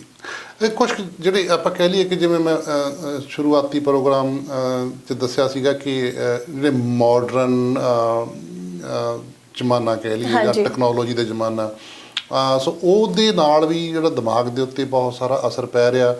ਸਾਡੀਆਂ ਵੈਲਿਊਜ਼ ਸ਼ਿਫਟ ਹੋ ਗਈਆਂ, ਜਿਹੜੀ ਆਪਾਂ ਕਹਿ ਲਈਏ ਕਿ ਚਿੱਠੀ ਪੱਤਰ ਤੋਂ ਜਿਹੜੀ ਵੀਡੀਓ ਕਾਲ ਤੱਕ ਤੇ ਇਨਸਟੈਂਟ ਮੈਸੇजेस ਜਿਹੜੇ ਹੈਗੇ ਆ। ਸੋ ਜਿਹੜੀ ਇਹ ਟੈਕਨੋਲੋਜੀ ਆ ਇਹ ਕਿੰਨਾ ਕੁ ਅਫੈਕਟ ਕਰ ਰਹੀ ਆ ਮਨੁੱਖੀ ਦਿਮਾਗ ਦੇ ਉੱਤੇ, ਮਾਈਂਡ ਦੇ ਉੱਪਰ, ਕਿਉਂਕਿ ਕੁਝ ਚੀਜ਼ਾਂ ਕਈ ਬੰਦੇ ਨਹੀਂ ਲੈ ਸਕਦੇ ਇਮੀਡੀਏਟਲੀ, ਜਿਹੜੇ ਰਿਐਕਸ਼ਨਸ ਹੁੰਦੇ ਆ ਉਹ ਨਹੀਂ ਲੈ ਸਕਦੇ। ਉਹ ਇਹ ਚੀਜ਼ਾਂ ਕਿਵੇਂ ਪ੍ਰਭਾਵਿਤ ਕਰਦੀਆਂ ਮੈਂਟਲ ਹੈਲਥ ਨੂੰ? ਦੇਖੋ ਸਰਵੇਜ਼ ਤੋਂ ਜੇ ਆਪਾਂ ਜਾਈਏ ਨੀਲੇਪ ਜੀ ਕਿ ਜਿਵੇਂ ਨਾਰਮਲ ਸਰਵੇਜ਼ ਹੁੰਦੇ ਆ, ਨਿਊਜ਼ਪੇਪਰ ਸਰਵੇਜ਼ ਕਰਦੇ ਨੇ, ਟੀਵੀ ਚੈਨਲ ਸਰਵੇਜ਼ ਕਰਦੇ ਆ, ਤਾਂ ਉਹਨਾਂ ਦੇ ਅਕੋਰਡਿੰਗ ਇਹ ਚੀਜ਼ਾਂ ਅੱਜ ਕੱਲ੍ਹ ਜ਼ਰੂਰੀ ਵੀ ਹੋ ਗਈਆਂ ਨੇ। ਇੰਟਰਨੈਟ ਨੂੰ ਆਪਾਂ ਡਿਨਾਈ ਨਹੀਂ ਕਰ ਸਕਦੇ, ਈਵਨ ਤੋਂ ਆਪਾਂ ਕੋਈ ਵੀ ਚੀਜ਼ ਕਰਨੀ ਹੋਵੇ ਅੱਜ ਕੱਲ੍ਹ ਤਾਂ ਬੱਚੇ ਵੀ ਇੰਨੇ ਸਮਾਰਟ ਹੋ ਗਏ ਕਿ ਉਹਨਾਂ ਨੂੰ ਟਿਊਸ਼ਨ ਜਾਣ ਦੀ ਲੋੜ ਨਹੀਂ ਪੈਂਦੀ, ਉਹ ਯੂਟਿਊਬ ਔਰ ਗੂਗਲ ਕਰਕੇ ਹੀ ਆਪਣੇ ਮੈਥ ਦੇ ਸਮ ਸੋਲਵ ਕਰ ਰਹੇ ਨੇ। ਤਾਂ ਉਹ ਚੀਜ਼ ਦਾ ਕਿਤੇ ਨਾ ਕਿਤੇ ਉਹਨਾਂ ਨੂੰ ਫਾਇਦਾ ਵੀ ਹੈ, ਪਰ ਓਬਵੀਅਸਲੀ ਜਿਹੜੀ ਚੀਜ਼ ਦਾ ਫਾਇਦਾ ਉਹਦਾ ਨੁਕਸਾਨ ਵੀ ਹੋਊਗਾ। ਪ੍ਰੋ ਐਂਡ ਕੌਨ ਸਾਰਿਆਂ ਦੇ ਹੁੰਦੇ ਨੇ, ਰਾਈਟ। ਤੇ ਉਹ ਨੁਕਸਾਨ ਹੁਣ ਉਹਨਾਂ ਨੂੰ ਇਹੀ ਹੁੰਦਾ ਪਿਆ ਕਿ ਜਿਹੜੀ ਇੱਕ ਐਬਿਲਿਟੀ ਸੀਗੀ ਆਪਣੀ ਉਹ ਖਤਮ ਹੋ ਰਹੀ ਆ। ਜਿੱਦਾਂ ਪਹਿਲਾਂ ਬੱਚੇ ਫਿੰਗਰਸ ਦੇ ਉੱਪਰ ਕਾਊਂਟਿੰਗ ਕਰਕੇ ਦੇਖਦੇ ਸੀ, ਐਡ ਐਡੀਸ਼ਨ ਹੋ ਗਈ, ਆਪਣੀ ਸਬਟ੍ਰੈਕਸ਼ਨ ਹੋ ਗਈ, ਇੱਦਾਂ ਦੇ ਜਿਹੜੇ ਸਮ ਸੋਲਵ ਕਰਦੇ ਸੀ ਉਹ ਫਿੰਗਰ ਟਿਪਸ ਨੂੰ ਕਰਦੇ ਸੀ, ਲਾਈਨਸ ਲਗਾ ਲੈਂਦੇ ਸੀ, ਉਹ ਕਰਦੇ ਸੀ। ਜਾਂ ਫਿਰ ਉਹਨਾਂ ਨੂੰ ਕੁਇਕਲੀ ਇੱਕ ਪਤਾ ਹੁੰਦਾ ਸੀਗਾ ਕਿ 2 ਦੇ ਵਿੱਚੋਂ ਦੇ 2 ਹੀ ਮਾਈਨਸ ਕਰਨਾ ਤਾਂ 0 ਹੀ ਆਊਗਾ। ਹੁਣ ਅੱਜ ਕੱਲ੍ਹ ਕਿਉਂਕਿ ਉਹ ਐਬਿਲਿਟੀ ਖੋਈ ਜਾ ਰਹੀ ਉਹਨਾਂ ਦੇ ਹੱਥਾਂ ਦੇ ਵਿੱਚ, ਪਹਿਲਾਂ ਹੀ ਆਪਾਂ ਜਦੋਂ ਇੰਟਰਨੈਟ ਦੇ ਹੀ ਦਿੱਤਾ ਆ, ਰਾਈਟ, ਤੇ ਆਪਾਂ ਅੱਗੋਂ ਉਹਨਾਂ ਤੋਂ ਫਿਰ ਕੀ ਉਮੀਦ ਕਰ ਸਕਦੇ ਹਾਂ? ਜਿਹੜੇ ਬੱਚੇ ਨੇ ਇਹ ਹਰੇਕ ਇੱਕ ਸਟਾਰਟਿੰਗ ਪੁਆਇੰਟ ਤੋਂ ਇਹ ਸਿੱਖ ਲਿਆ ਕਿ ਜੇ ਮੈਂ ਆਹ ਚੀਜ਼ ਸਿੱਖਣੀ ਆ ਉਹ ਮੈਂ ਵੀਡੀਓ ਤੋਂ ਸਿੱਖਣੀ ਆ, ਉਹ ਮੈਂ ਦੇਖ ਕੇ ਸਿੱਖਣੀ ਆ, ਉਹ ਮੈਂ ਕੁਝ ਆਪਣੀ ਲਰਨਿੰਗ ਤੋਂ ਨਹੀਂ ਜਾਣੀ, ਤਾਂ ਉਹ ਤੁਸੀਂ ਕਿਸ ਹੱਦ ਤੱਕ ਦੇਖ ਸਕਦੇ ਹੋ ਕਿ ਇੰਪਰੂਵਮੈਂਟ ਦੇ ਵਿੱਚ ਜਾਊਗੀ। ਆਈ ਥਿੰਕ ਵੈਸੇ ਇਹ ਗੱਲ ਕਹਿਣੀ ਬਹੁਤ ਸਹੀ ਰਹੂਗੀ ਕਿ ਚਾਈਨਾ ਅੱਜ ਵੀ ਆਪਣੇ ਬੱਚਿਆਂ ਨੂੰ ਦੇਖਿਓ ਤੁਸੀਂ ਮੈਥ ਦੇ ਵਿੱਚ ਕਿੰਨਾ ਅੱਗੇ ਲੈ ਕੇ ਜਾਂਦਾ। ਉਹ ਕੈਲਕੂਲੇਸ਼ਨ ਵਾਸਤੇ ਕੈਲਕੂਲੇਟਰ ਯੂਜ਼ ਨਹੀਂ ਕਰਦੇ, ਉਹ ਅੱਜ ਵੀ ਕੈਲਕੂਲੇਟਰ ਅਵੋਇਡ ਕਰਾਉਂਦੇ, ਤੇ ਅੱਜ ਦੇ ਬੱਚੇ ਫੋਨ ਨਾਲ ਲੈ ਕੇ ਜਾਂਦੇ ਆ। ਉਹਨਾਂ ਨੂੰ ਤੁਸੀਂ ਛੋਟੀ ਜਿਹੀ ਵੀ ਕੋਈ ਚੀਜ਼ ਦੇ ਦੋਗੇ ਕਿ ਆਹ ਸਾਨੂੰ ਕਰਕੇ ਦੱਸ ਦਿਓ, ਸਭ ਤੋਂ ਪਹਿਲਾਂ ਕੈਲਕੂਲੇਟਰ ਖੋਲਦੇ ਨੇ। ਇਹ ਚੀਜ਼ ਦਾ ਹੁਣ ਨੁਕਸਾਨ ਫਾਇਦਾ ਦੋਨਾਂ ਦਾ ਆ। ਪਰ ਜਿਹੜਾ ਬ੍ਰੇਨ ਦੇ ਉੱਪਰ ਤੁਸੀਂ ਕਹਿ ਲਓ ਕਿ ਹੁਣ ਮੈਂਟਲ ਹੈਲਥ ਨਾਲ ਕਿੱਦਾਂ ਇਫੈਕਟ ਪੈਂਦਾ, ਤਾਂ ਇਹ ਚੀਜ਼ ਆਪਾਂ ਹਮੇਸ਼ਾ ਕਹਿੰਦੇ ਆ ਕਿ ਜਿਹੜੇ ਸਲੀਪ ਡਿਸਆਰਡਰਸ ਜਿਨ੍ਹਾਂ ਨੂੰ ਹੁੰਦੇ ਆ ਉਹਨਾਂ ਨੂੰ ਇਹ ਡਾਕਟਰ ਕਾਫੀ ਟਾਈਮ ਸਲਾਹ ਦਿੰਦਾ ਹੈ ਕਿ ਹਮੇਸ਼ਾ ਸੌਣ ਤੋਂ ਐਟਲੀਸਟ ਹਾਫ ਐਨ ਆਵਰ ਪਹਿਲਾਂ ਤੁਹਾਡਾ ਸਕਰੀਨ ਟਾਈਮ ਘੱਟ ਹੋਣਾ ਚਾਹੀਦਾ ਹੈ। ਤੁਸੀਂ ਫੋਨ ਨਾ ਦੇਖੋ, ਕਿਉਂਕਿ ਜੋ ਚੀਜ਼ਾਂ ਤੁਸੀਂ ਦੇਖਦੇ ਹੋ ਤੁਹਾਡੇ ਬ੍ਰੇਨ ਦੇ ਵਿੱਚ ਕਦੇ-ਕਦੇ ਤਾਂ ਹਮੇਸ਼ਾ ਲਈ ਛਾਪ ਛੱਡ ਦਿੰਦੀ ਆ। ਹੁਣ ਤੁਸੀਂ ਸਪੋਜ਼ ਕਰੋ ਕਿ ਕਿਸੇ ਨੂੰ ਕੋਈ ਬਿਮਾਰੀ ਆ, ਉਹਨੇ ਉਹ ਚੀਜ਼ ਦੀ ਵੀਡੀਓ ਦੇਖ ਲਈ, ਰਾਈਟ, ਹੁਣ ਉਹਦੇ ਅੰਦਰ ਉਹ ਸਟਿਗਮਾ ਪੈ ਗਿਆ ਕਿ ਇਹ ਚੀਜ਼ ਤਾਂ ਮੈਨੂੰ ਵੀ ਹੈਗੀ ਸੀ, ਜੇ ਇਹ ਬੰਦੇ ਨੂੰ ਇਸ ਬਿਮਾਰੀ ਨਾਲ ਇਦਾਂ ਹੋ ਗਿਆ ਤਾਂ ਮੈਨੂੰ ਵੀ ਹੋ ਸਕਦਾ ਹੈ, ਰਾਈਟ। ਉਹ ਲੌਂਗ ਟਰਮ ਇਫੈਕਟ ਪਾਉਂਦੇ ਆ ਆਪਣੇ ਦੇ ਉੱਤੇ। ਐਂਡ ਫੋਰ ਐਗਜ਼ਾਮਪਲ ਮੇਰੇ ਇੱਕ ਕਲਾਇੰਟ ਨਾਲ ਇਦਾਂ ਹੋਇਆ ਸੀਗਾ ਕਿ ਉਹਨਾਂ ਦਾ ਕੋਈ ਟਰਾਮਾ ਸੀ ਪੁਰਾਣਾ ਵਿਚ ਵਾਸ ਵਰਸ, ਤੇ ਉਹਨਾਂ ਨੇ ਕੋਈ ਵੀਡੀਓ ਦੇਖੀ ਤੇ ਵੀਡੀਓ ਦੇਖਣ ਨਾਲ ਉਹ ਟ੍ਰਿਗਰ ਕਰ ਗਿਆ ਉਹਨਾਂ ਨੂੰ। ਹੁਣ ਉਹ ਟ੍ਰਿਗਰ ਦੇਖੋ ਕਿ ਕਿੰਨਾ ਇੰਨਾ ਗੰਦੀ ਤਰ੍ਹਾਂ ਨਾਲ ਕੀਤਾ ਕਿ ਜੋ ਪਾਸਟ ਐਕਸਪੀਰੀਐਂਸਿਸ ਉਹ ਬਿਲਕੁਲ ਖਤਮ ਕਰ ਚੁੱਕੇ ਸੀਗੇ, ਆਪਣੇ ਉਹਨਾਂ ਬਾਰੇ ਸੋਚਦੇ ਵੀ ਨਹੀਂ ਸੀ, ਹੁਣ ਉਹ ਦੁਬਾਰਾ ਰੀਲਿਵ ਹੋਣ ਲੱਗ ਗਏ। ਹੁਣ ਉਹਨਾਂ ਨੂੰ ਦੁਬਾਰਾ ਫੇਰ ਕਾਉਂਸਲਿੰਗ ਦੀ ਲੋੜ ਆ, ਉਹਨਾਂ ਨੂੰ ਦੁਬਾਰਾ ਫੇਰ ਮੈਡੀਕੇਸ਼ਨ ਦੀ ਲੋੜ ਆ, ਰਾਈਟ। ਉਹ ਦੁਬਾਰਾ ਫੇਰ ਉਹ ਪ੍ਰੋਸੈਸ ਦੇ ਉੱਪਰ ਚਲੇ ਗਏ ਜੋ ਉਹਨਾਂ ਨੇ ਪਹਿਲਾਂ ਕੀਤਾ ਸੀ ਉਸ ਚੀਜ਼ ਨੂੰ ਖਤਮ ਕਰਨ ਵਾਸਤੇ। ਸੋ ਇਹ ਚੀਜ਼ਾਂ ਕਿਤੇ ਨਾ ਕਿਤੇ ਤੁਹਾਨੂੰ ਇਫੈਕਟ ਪਾਉਂਦੀਆਂ। ਇਸ ਕਰਕੇ ਕੋਈ ਵੀ ਕਾਉਂਸਲਰ ਆ, ਕੋਈ ਵੀ ਡਾਕਟਰ ਆ, ਤੁਹਾਨੂੰ ਕਦੇ ਇਹ ਨਹੀਂ ਕਹੂਗਾ ਕਿ ਜੇ ਤੁਸੀਂ ਆਪਣੇ ਡਿਪਰੈਸ਼ਨ ਚੋਂ, ਐਂਜ਼ਾਈਟੀ ਚੋਂ ਬਾਹਰ ਆਉਣਾ ਵਾ ਤਾਂ ਤੁਸੀਂ ਇੰਟਰਨੈਟ ਦੇ ਉੱਪਰ ਜਾਓ। ਉਹ ਹਮੇਸ਼ਾ ਕਹਿੰਦੇ ਆਪਣੀ ਸੋਸ਼ਲ ਲਾਈਫ ਨੂੰ ਵਧਾਓ, ਕਿਉਂਕਿ ਜੋ ਐਕਸਪੀਰੀਐਂਸਿਸ ਤੁਸੀਂ ਇੱਕ ਲਿਵਡ ਹਿਊਮਨ ਬੀਇੰਗ ਤੋਂ ਲੈ ਸਕਦੇ ਹੋ ਜਾਂ ਉਹਦੇ ਨਾਲ ਬੈਠ ਕੇ ਗੱਲ ਕਰਨ ਤੋਂ ਲੈ ਸਕਦੇ ਹੋ, ਕਿ ਤੁਸੀਂ ਕਦੇ ਵੀ ਇੰਟਰਨੈਟ ਤੋਂ ਨਹੀਂ ਲੈ ਸਕਦੇ। ਸੋ ਇੱਕ ਤੁਸੀਂ ਹੁਣੇ ਜ਼ਿਕਰ ਕੀਤਾ ਜਿਹੜਾ ਬੱਚਿਆਂ ਦੇ ਵਿੱਚ ਜਿਹੜੀ ਪ੍ਰੋਬਲਮ ਹੈ, ਪਹਿਲਾਂ ਆਪਾਂ ਦੇਖੀਏ ਕਿ ਥੋੜ੍ਹਾ ਜਿਹਾ ਸਮਾਂ ਜੇ ਬੈਕ ਜਾਈਏ ਤਾਂ ਬੱਚਿਆਂ ਨੂੰ ਇਹ ਪ੍ਰੋਬਲਮਾਂ ਨਹੀਂ ਸੀਗੀਆਂ, ਸਿਆਣਿਆਂ ਨੂੰ ਸੀਗੀਆਂ, ਔਰ ਉਹ ਵੀ ਬਹੁਤ ਘੱਟ ਜੇ ਆਪਾਂ ਜੇ ਦੇਖਿਆ ਜਾਵੇ। ਥੋੜ੍ਹੀ ਬਹੁਤੀ ਤਾਂ ਚਲੋ ਜਿਵੇਂ ਕਹਿ ਲਈ ਵੀ ਇੱਕ ਦਿਨ ਦੀ ਉਦਾਸੀ ਜਾਂ ਥੋੜ੍ਹੇ ਚਿਰ ਦਾ ਉਹ ਆਪਾਂ ਡਿਪਰੈਸ਼ਨ, ਸਟ੍ਰੈਸ ਬੰਦੇ ਨੂੰ ਐਂਗਜ਼ਾਇਟੀ ਹੋ ਜਾਂਦੀ ਆ, ਪਰ ਜਦੋਂ ਆਪਾਂ ਵੇਖਦੇ ਹਾਂ ਕਿ ਲੰਮੇ ਸਮੇਂ ਵਾਸਤੇ ਚੀਜ਼ ਚੱਲਦੀ ਹੈ ਫਿਰ ਉਹ ਬਿਮਾਰੀ ਬਣ ਜਾਂਦੀ ਹੈ। ਸੋ ਇਹ ਬੱਚਿਆਂ ਦੇ ਵਿੱਚ ਵੀ ਹੁਣ ਆਪਾਂ ਬੱਚੇ ਵੀ ਕਹਿ ਦਿੰਦੇ ਅਸੀਂ ਬੋਰ ਹੋ ਗਏ, ਬੱਚੇ ਵੀ ਕਹਿ ਦਿੰਦੇ ਆ ਵੀ ਮੈਂ ਡਿਪਰੈਸਡ ਆ, ਮੈਂ ਸਟ੍ਰੈਸਡ ਆ, ਮੈਨੂੰ ਐਂਗਜ਼ਾਇਟੀ ਆ। ਕਿਤੇ ਨਾ ਕਿਤੇ ਇਹ ਅਕੈਡਮਿਕ ਪ੍ਰੈਸ਼ਰ ਆ ਜਾਂ ਬੱਚਿਆਂ 'ਚ ਕਿਉਂ ਇਹ ਚੀਜ਼ਾਂ ਆ ਰਹੀਆਂ ਜਿਹੜੀਆਂ ਕਿ ਅੱਜ ਤੋਂ ਆਪਾਂ ਕਹਿ ਲਈਏ 50 ਸਾਲ ਪਹਿਲਾਂ ਨਹੀਂ ਸਨ? ਜੀ ਸੋ ਸਭ ਤੋਂ ਪਹਿਲਾਂ ਤਾਂ ਇਹ ਦੇਖੀਏ ਕਿ ਅੱਜ ਤੋਂ 50 ਸਾਲ ਪਹਿਲਾਂ ਕੋਈ ਵੀ ਇੰਟਰਨੈਟ ਦੇ ਉੱਪਰ ਨਹੀਂ ਸੀ ਇੰਨਾ ਬੈਠਦਾ, ਹੈ ਨਾ। ਈਵਨ ਦੋ ਆਪਣੇ ਪੇਰੈਂਟਸ ਨੇ ਕਦੇ ਫੋਨ ਨਹੀਂ ਯੂਜ਼ ਕੀਤੇ ਸੀ ਇੰਨੇ, ਉਹ ਵੀ ਬਾਹਰ ਸੋਸ਼ਲ ਲਾਈਫ ਦੇ ਵਿੱਚ ਹੁੰਦੇ ਸੀ, ਆਪਣੀਆਂ ਫੈਮਲੀਜ਼ ਜੁਆਇੰਟ ਸੀਗੀਆਂ, 10-15 ਬੱਚੇ ਇਕੱਠੇ ਹੋ ਕੇ ਖੇਡਦੇ ਸੀ। ਹੁਣ ਤੁਸੀਂ ਇੱਕ ਐਕਸਪੀਰੀਅੰਸ ਇਹ ਲੈ ਲਓ ਕਿ ਫੋਰ ਐਗਜ਼ਾਮਪਲ ਇੱਕ ਬੱਚਾ ਇੰਡੀਆ ਦੇ ਵਿੱਚ ਖੇਡ ਕੇ ਬਾਹਰ 10-15 ਬੱਚਿਆਂ ਨਾਲ ਖੇਡ ਕੇ ਇੱਕੋਦਮ ਕੈਨੇਡਾ ਆਵੇ, ਜਿੱਥੇ ਉਹਨੂੰ ਕੋਈ ਜਾਣਦਾ ਹੀ ਨਹੀਂ, ਉਹਦਾ ਕੋਈ ਫਰੈਂਡ ਨਹੀਂ ਹੈਗਾ, ਸਕੂਲ ਗਿਆ, ਸਕੂਲ ਦੇ ਵਿੱਚ ਵੀ ਇੰਨੀ ਜਲਦੀ ਫਰੈਂਡ ਨਹੀਂ ਕੋਈ ਬਣਿਆ, ਹੁਣ ਉਹਦੇ ਬ੍ਰੇਨ ਦੇ ਉੱਪਰ ਕੀ ਇਫੈਕਟ ਪਊਗਾ? ਇਹ ਚੀਜ਼ਾਂ ਹਜੇ ਵੀ ਆਪਣੇ ਬੈਕ ਹੋਮ ਚਲੋ ਹੈਗੀਆਂ ਨੇ, ਆਪਾਂ ਸਟਿਲ ਟਰਾਈ ਕਰਦੇ ਹਾਂ ਕਿ ਬੱਚੇ ਬਾਹਰ ਨਿਕਲਣ, ਕਿਉਂਕਿ ਇੱਕ ਮਾਹੌਲ ਹੀ ਕਹਿ ਲਓ ਇਦਾਂ ਦਾ ਹੁੰਦਾ। ਪਰ ਇੱਥੇ ਆਪਣਾ ਥੋੜਾ ਮਾਹੌਲ ਇਦਾਂ ਦਾ, ਰੂਲਸ ਇਦਾਂ ਦੇ ਨੇ ਕਿ ਤੁਸੀਂ ਬੱਚੇ ਨੂੰ ਇਕੱਲੇ ਛੱਡ ਨਹੀਂ ਸਕਦੇ। ਤੁਸੀਂ ਵੱਧ ਤੋਂ ਵੱਧ ਪਾਰਕ ਵਿੱਚ ਵੀ ਜੇ ਲੈ ਕੇ ਜਾਂਦੇ ਹੋ ਤੁਹਾਨੂੰ ਸੁਪਰਵਿਜ਼ਨ ਕਰਨੀ ਪੈਂਦੀ ਹੈ ਬੱਚੇ ਦੀ, ਵਿਚ ਇਜ਼ ਗੁੱਡ ਕਿ ਤੁਸੀਂ ਆਪਣੇ ਬੱਚੇ ਦਾ ਖਿਆਲ ਰੱਖਦੇ ਹੋ। ਪਰ ਉੱਥੇ ਉਹ ਬੇਫਿਕਰ ਹੋ ਕੇ ਆਪਾਂ ਛੱਡ ਦਿੰਦੇ ਹਾਂ ਕਿ ਕੋਈ ਗੱਲ ਨਹੀਂ, 10-15 ਬੱਚਿਆਂ ਨਾਲ ਜੇ ਖੇਡਦਾ ਵੀ ਪਿਆ, ਜੇ ਸੱਟ ਵੀ ਵੱਜ ਗਈ ਤਾਂ ਕੋਈ ਫਰਕ ਨਹੀਂ, ਆਪਾਂ ਨੂੰ ਕਹਿੰਦੇ ਕੋਈ ਨਾ ਸੱਟ ਹੀ ਵੱਜੀ, ਕੁਛ ਨਹੀਂ ਹੋਇਆ, ਤੂੰ ਠੀਕ ਹੋ ਜਾਣਾ ਹੈ। ਉਹਨਾਂ ਨੇ ਇੱਕ ਗੱਟ ਫੀਲਿੰਗ ਦਿੱਤੀ ਹੁੰਦੀ ਆ ਆਪਾਂ ਕਿ ਨਹੀਂ ਤੁਸੀਂ ਠੀਕ ਹੋ। ਇੱਥੇ ਬੱਚੇ ਨੂੰ ਇੰਨਾ ਕੁ ਆਪਾਂ ਇਨਸਿਕਿਉਰ ਕਰ ਦਿੰਦੇ ਆ ਕਿ ਨਹੀਂ ਤੁਸੀਂ ਬਿਨਾਂ ਸਾਡੀ ਸੁਪਰਵਿਜ਼ਨ ਤੋਂ ਕਿਤੇ ਜਾ ਨਹੀਂ ਸਕਦੇ, ਆ ਨਹੀਂ ਸਕਦੇ, ਕੁਛ ਆ ਨਹੀਂ ਕਰਨਾ, ਉਹ ਨਹੀਂ ਕਰਨਾ, ਸੱਟ ਵੱਜ ਜੂਗੀ, ਏਦਾਂ ਹੋ ਜਾਊਗਾ। ਐਂਡ ਦੈਨ ਜੇ ਸੱਟ ਵੱਜ ਜਾਂਦੀ ਹੈ ਤਾਂ ਯੂ ਨੋ ਕਿ ਕਿੰਨਾ ਕੁ ਕੰਪਲਿਕੇਟਡ ਪ੍ਰੋਸੈਸ ਆ ਕਿ ਬੱਚੇ ਨੂੰ ਲੱਗੀ ਕਿੱਦਾਂ, ਰਾਈਟ। ਆਪਾਂ ਉਹ ਚੀਜ਼ਾਂ ਦੇ ਬਾਰੇ ਮਾਈਂਡਫੁਲ ਹੁੰਦੇ ਆ, ਪਰ ਉਹ ਚੀਜ਼ਾਂ ਪੇਰੈਂਟਸ ਦੇ ਉੱਤੇ ਕਿੰਨੀਆਂ ਕੁ ਸਟ੍ਰੈਸਿੰਗ ਹੁੰਦੀਆਂ ਤੇ ਫਿਰ ਉਹਦੇ ਨਤੀਜੇ ਦੇ ਵਿੱਚ ਉਹ ਬੱਚੇ ਨੂੰ ਕੁਝ ਕਰਨ ਹੀ ਨਹੀਂ ਦਿੰਦੇ। ਸੋ ਨਵਜੋਤ ਜੀ, ਇੱਥੇ ਮੈਨੂੰ ਇੱਕ ਇਹ ਜਿਹੜਾ ਤੁਸੀਂ ਗੱਲ ਕਰ ਰਹੇ ਹੋ, ਮੇਰੇ ਹਿਸਾਬ ਦੇ ਵਿੱਚ ਇਹ ਗੱਲ ਆ ਰਹੀ ਹੈ ਕਿ ਜਿਹੜਾ ਪੇਰੈਂਟਿੰਗ ਦਾ ਬਹੁਤ ਰੋਲ ਹੈਗਾ ਬੱਚੇ ਦੀ ਬ੍ਰੇਨ ਡਿਵੈਲਪਮੈਂਟ ਦੇ ਵਿੱਚ। ਔਰ ਜਿਹੜੀਆਂ ਆਪਾਂ ਕਹਿ ਲਈਏ ਕਿ ਡਿਸਿਪਲਿਨ ਤੇ ਬਾਉਂਡਰੀਜ਼ ਸਾਡੇ ਹੋਣੀਆਂ ਚਾਹੀਦੀਆਂ, ਸਾਡੇ ਰੂਲ ਐਂਡ ਰੈਗੂਲੇਸ਼ਨ ਘਰ ਦੇ ਵਿੱਚ ਹੋਣੀ ਚਾਹੀਦੀ ਹੈ ਕਿ ਜੇ ਇੰਟਰਨੈਟ ਯੂਜ਼ ਕਰਨਾ ਕਿੰਨਾ ਚਿਰ ਯੂਜ਼ ਕਰਨਾ, ਔਰ ਬੱਚੇ ਨੇ ਕਿੰਨਾ ਚਿਰ ਸੁਪਰਵਿਜ਼ਨ ਥੱਲੇ ਯੂਜ਼ ਕਰਨਾ, ਕਦੋਂ ਉਹ ਫਰੀਲੀ ਆਪਦੇ ਰੂਮ ਦੇ ਵਿੱਚ ਕੋਈ ਲੈਪਟਾਪ ਜਾਂ ਕੋਈ ਵੀ ਕੰਪਿਊਟਰ ਰੱਖ ਸਕਦਾ। ਸੋ ਇਹ ਜਿਹੜੀਆਂ ਸਾਰੀਆਂ ਆਪਾਂ ਕਹਿ ਲਈਏ ਕਿ ਮਾਡਰਨ ਪੇਰੈਂਟਿੰਗ ਦੇ ਵਿੱਚ ਇਹ ਚੀਜ਼ਾਂ ਆ ਰਹੀਆਂ ਕਿ ਜੇ ਬੱਚਿਆਂ ਦੀ ਜਿਹੜੀ ਮਾਈਂਡ ਆ, ਬੱਚਿਆਂ ਦੀ ਜਿਹੜੀ ਮੈਂਟਲ ਹੈਲਥ ਆ, ਜੇ ਉਹਨਾਂ ਨੂੰ ਆਪਾਂ ਨੇ ਪ੍ਰੋਪਰ ਤਰੀਕੇ ਨਾਲ ਰੱਖਣਾ ਤੇ ਜਿਹੜੀ ਪੇਰੈਂਟਿੰਗ ਆ ਉਹ ਬਹੁਤ ਆਪਣੇ ਹਿਸਾਬ ਨਾਲ ਕਰਨੀ ਪਊਗੀ ਔਰ ਮਾਡਰਨ ਤਰੀਕੇ ਨਾਲ ਕਰਨੀ ਪਊਗੀ। ਆਪਾਂ ਇਹ ਨਹੀਂ ਕਹਿ ਸਕਦੇ ਕਿ ਜੇ ਸਾਡੀਆਂ ਦਾਦੀਆਂ ਨਾਨੀਆਂ ਉਹ ਕਹਿੰਦੇ ਵੀ ਅਸੀਂ ਬੱਚੇ ਪਾਲੇ ਆ, ਸਾਨੂੰ ਪਤਾ ਵੀ ਤੁਸੀਂ ਸਾਨੂੰ ਹੁਣ ਕੀ ਸਿਖਾਓਗੇ ਵੀ ਬੱਚਿਆਂ ਨੂੰ ਕਿਵੇਂ ਪਾਲਣਾ। ਪਰ ਤੁਹਾਨੂੰ ਕੀ ਲੱਗਦਾ ਕਿ ਇਸ ਟੈਕਨੋਲੋਜੀ ਦੇ ਦੌਰ ਦੇ ਵਿੱਚ ਕਿੰਨਾ ਕੁ ਇਫੈਕਟ ਪਊਗਾ ਜੇ ਆਪਾਂ ਮਾਡਰਨ ਤਰੀਕੇ ਨਾਲ ਇਹ ਸਾਰੀਆਂ ਚੀਜ਼ਾਂ ਸਿੱਖ ਕੇ ਬੱਚਿਆਂ ਦੀ ਪਰਵਰਿਸ਼ ਕਰੀਏ ਤੇ ਬੱਚਿਆਂ ਦੀ ਮਾਨਸਿਕ ਸਿਹਤ ਵਧੀਆ ਨਹੀਂ ਹੋ ਸਕਦੀ? ਜੀ ਬਿਲਕੁਲ, ਜਿੱਦਾਂ ਮੈਂ ਕਿਹਾ ਕਿ ਅੱਜ ਕੱਲ੍ਹ ਬੱਚੇ ਇੰਟਰਨੈਟ ਦਾ ਹਰ ਕਿਸੇ ਚੀਜ਼ ਲਈ ਯੂਜ਼ ਕਰਦੇ ਆ। ਹੁਣ ਜਿੱਥੇ ਤਾਂ ਉਹ ਚੀਜ਼ ਇੰਟਰਨੈਟ ਦਾ ਯੂਜ਼ ਇੱਕ ਬੱਚੇ ਨੇ ਆਪਣੀ ਬ੍ਰੇਨ ਡਿਵੈਲਪਮੈਂਟ ਲਈ ਕਰਨਾ, ਇੱਕ ਆਰਟ ਐਂਡ ਕਰਾਫਟ ਦੇਖ ਕੇ ਉਹਦੇ ਉੱਪਰੋਂ ਸਿੱਖ ਕੇ ਉਹ ਖੁਦ ਟਰਾਈ ਕਰਨਾ, ਤੇ ਉਹਦੇ ਵਿੱਚ ਜੇ ਉਹਨੂੰ ਇੱਕ ਸਮ ਦਿੱਤਾ ਗਿਆ ਸੋਲਵ ਕਰਨ ਲਈ ਤੇ ਉਹਨੂੰ ਸੋਲਵ ਖੁਦ ਕਰਨ ਦੀ ਬਜਾਏ ਕਿਸੇ ਨੂੰ ਪੁੱਛ ਕੇ ਕਰਨ ਦੀ ਬਜਾਏ ਉਹ ਸਿੱਧਾ ਉਹਦੇ ਆਨਸਰ ਗੂਗਲ ਸਰਚ ਕਰਕੇ ਲਿਖ ਰਿਹਾ। ਕਿੰਨਾ ਫਰਕ ਹੈ ਦੋਨਾਂ ਚੀਜ਼ਾਂ ਦੇ ਵਿੱਚ। ਸੋ ਉੱਥੇ ਹੀ ਗੱਲ ਜਾ ਵੜਦੀ ਹੈ ਕਿ ਜਦੋਂ ਆਪਾਂ ਕਹਿੰਦੇ ਆ ਕਿ ਜਿੱਥੇ ਇੱਕ ਬੱਚੇ ਨੂੰ ਆਪਾਂ ਉਹਨੂੰ ਇੱਕ ਮਾਹੌਲ ਦੇਣਾ ਹੈ, ਉਹਨੂੰ ਇੱਕ ਫੀਲਿੰਗ ਦੇਣੀ ਹੈ ਕਿ ਨਹੀਂ ਤੁਹਾਡੇ 'ਚ ਐਬਿਲਿਟੀ ਹੈ ਕਰਨ ਦੀ, ਤੁਸੀਂ ਕਰ ਸਕਦੇ ਹੋ, ਚਾਹੇ ਤੁਸੀਂ ਸੁਪਰਵਿਜ਼ਨ ਦੇ ਵਿੱਚ ਕਰੋ ਤੇ ਚਾਹੇ ਉਹ ਇੱਕ ਇੰਟਰਨੈਟ ਦੇ ਪ੍ਰੋਸੈਸ ਦੇ ਅਕੋਰਡਿੰਗਲੀ ਹੁੰਦਾ ਪਿਆ ਵਾ, ਪਰ ਉੱਥੇ ਹੀ ਆ ਕਿ ਉਸ ਚੀਜ਼ ਨੂੰ ਇੱਕ ਵੇ ਦੇ ਵਿੱਚ ਕਰਨਾ ਬਹੁਤ ਜ਼ਰੂਰੀ ਆ। ਤੇ ਜਿਹੜੀ ਐਬਿਲਿਟੀ ਆ ਬੱਚਿਆਂ ਦੀ ਉਹ ਅੱਜ ਆਪਾਂ ਖਤਮ ਇਸੇ ਗੱਲੋਂ ਕਰ ਰਹੇ ਹਾਂ ਤੇ ਆਪਾਂ ਬਾਅਦ ਵਿੱਚ ਉਹ ਚੀਜ਼ ਦਾ ਇੱਕ ਇਸ਼ੂ ਕ੍ਰੀਏਟ ਕਰਦੇ ਜਦੋਂ ਆਪਾਂ ਬੱਚੇ ਨੂੰ ਇੱਕ ਸਿਰਫ ਇਸ ਡਰ ਤੋਂ ਕਿ ਅਸੀਂ ਸੁਪਰਵਿਜ਼ਨ ਤੋਂ ਬਿਨਾਂ ਬਾਹਰ ਨਹੀਂ ਭੇਜਣਾ, ਉਹਨੇ ਆਂਢੀ ਗੁਆਂਢੀ ਤੁਹਾਨੂੰ ਨਹੀਂ ਪਤਾ ਕੌਣ ਰਹਿੰਦਾ ਪਿਆ, ਜੇ ਬੱਚਾ ਹੈਗਾ ਵੀ ਤੁਸੀਂ ਡਰਦੇ ਮਾਰੇ ਭੇਜਦੇ ਨਹੀਂ, ਵਿਚ ਇਜ਼ ਫਾਈਨ। ਅੱਜ ਕੱਲ੍ਹ ਦੇ ਦੌਰ ਦੇ ਵਿੱਚ ਇਹ ਜਾਇਜ਼ ਵੀ ਆ ਕਿ ਪੇਰੈਂਟਸ ਡਰਦੇ ਆ ਤੇ ਪਰ ਜਦੋਂ ਤੁਸੀਂ ਭੇਜਣਾ ਨਹੀਂ ਐਂਡ ਵੱਡਾ ਹੋ ਕੇ ਉਹ ਬੱਚਾ ਇਕੱਲਾ ਹੀ ਬੈਠਾ, ਹੁਣ ਉਹਨੂੰ ਪਤਾ ਹੀ ਨਹੀਂ ਮੈਂ ਫਰੈਂਡ ਕਿੱਦਾਂ ਬਣਾਉਣਾ, ਉਹਨੂੰ ਨਹੀਂ ਪਤਾ ਮੈਂ ਬਾਹਰ ਕਿਹਦੇ ਕੋਲ ਗੱਲ ਕਰਨੀ ਆ, ਉਹਨੂੰ ਨਹੀਂ ਪਤਾ ਸਾਡੇ ਗੁਆਂਢ ਵਿੱਚ ਵੀ ਕੌਣ ਰਹਿੰਦਾ ਆ, ਜਦੋਂ ਉਹ ਕੇਪੇਬਲ ਹੋ ਗਿਆ ਉਹਦੇ 'ਚ ਫਿਰ ਵੀ ਉਹ ਐਬਿਲਿਟੀ ਹੈ ਨਹੀਂ ਗੀ, ਫਿਰ ਉਹ ਉੱਥੇ ਡਿਪਰੈਸ਼ਨ ਦਾ ਰੂਪ ਲੈ ਰਹੀ ਹੈ। ਐਂਡ ਦੈਨ ਫਿਰ ਤੁਸੀਂ ਇਹ ਚੀਜ਼ ਦਾ ਸੋਚਦੇ ਹੋ ਕਿ ਅਸੀਂ ਇਹਨੂੰ ਛੋਟੇ ਹੁੰਦੇ ਕਦੇ ਇਦਾਂ ਕਰਨ ਨਹੀਂ ਦਿੱਤਾ ਜਿਹੜਾ ਅੱਜ ਆ ਚੀਜ਼ ਦਾ ਨਤੀਜਾ ਹੁੰਦਾ ਪਿਆ। ਸੋ ਇਹ ਚੀਜ਼ਾਂ ਬਹੁਤ ਕੇਅਰਫੁਲੀ ਕੰਸੀਡਰ ਕਰਨੀਆਂ ਚਾਹੀਦੀਆਂ ਨੇ। ਓਬਵੀਅਸਲੀ ਤੁਹਾਡੀ ਸੁਪਰਵਿਜ਼ਨ ਬਹੁਤ ਜ਼ਰੂਰੀ ਹੈ, ਬੱਚਿਆਂ ਦੇ ਨਾਲ ਰਹਿਣਾ ਪੇਰੈਂਟਸ ਦਾ ਬਹੁਤ ਜ਼ਰੂਰੀ ਹੈ, ਕੀ ਕਰਦੇ ਪਏ ਕੀ ਨਹੀਂ ਕਰਦੇ ਪਏ, ਪਰ ਉਹਨਾਂ ਨੂੰ ਕੰਪਲੀਟਲੀ ਉਹ ਚੀਜ਼ ਕਰਨ ਤੋਂ ਰੋਕਣਾ ਬਹੁਤ ਗਲਤ ਹੈ। ਜੀ ਔਰ ਬਿਲਕੁਲ ਤੁਸੀਂ ਬਹੁਤ ਵਧੀਆ ਤਰੀਕੇ ਨਾਲ ਐਕਸਪਲੇਨ ਕੀਤਾ ਕਿ ਜਿਹੜੀ ਪੇਰੈਂਟਿੰਗ ਆ ਉਹ ਬਹੁਤ ਵੱਡਾ ਰੋਲ ਅਦਾ ਕਰਦੀ ਹੈ ਬੱਚੇ ਦੀ, ਚਾਹੇ ਉਹ ਫਿਜ਼ੀਕਲ ਡਿਵੈਲਪਮੈਂਟ ਆ ਚਾਹੇ ਮੈਂਟਲ ਡਿਵੈਲਪਮੈਂਟ ਆ। ਸੋ ਇਹਦੇ 'ਚ ਆਪਾਂ ਇੱਕ ਨਵਜੋਤ ਜੀ ਇੱਕ ਹੋਰ ਗੱਲ ਕਰਨੀ ਸੀਗੀ ਕਿ ਜਦੋਂ ਐਕਸੈਪਟੈਂਸ ਆਪਾਂ ਕਰ ਲੈਂਦੇ ਹਾਂ, ਜਦੋਂ ਆਪਾਂ ਮੰਨ ਲੈਂਦੇ ਹਾਂ ਕਿ ਸਾਨੂੰ ਮੈਂਟਲ ਹੈਲਥ ਇਸ਼ੂਜ਼ ਹੈਗੇ ਆ, ਡਾਕਟਰ ਨੇ ਡਾਇਗਨੋਸ ਕਰਕੇ ਆਪਾਂ ਨੂੰ ਕੋਈ ਬਿਮਾਰੀ ਦੱਸ ਦਿੱਤੀ, ਸੋ ਇਹਦੇ ਜਿਹੜੀ ਓਨੈਸਟੀ ਆ ਜੇ ਆਪਾਂ ਪੇਸ਼ੈਂਟ ਵੱਲੋਂ ਕਹਿ ਲਈਏ, ਜਿਹੜਾ ਬੰਦਾ ਉਸ ਬਿਮਾਰੀ ਨਾਲ ਗ੍ਰਸਤ ਆ,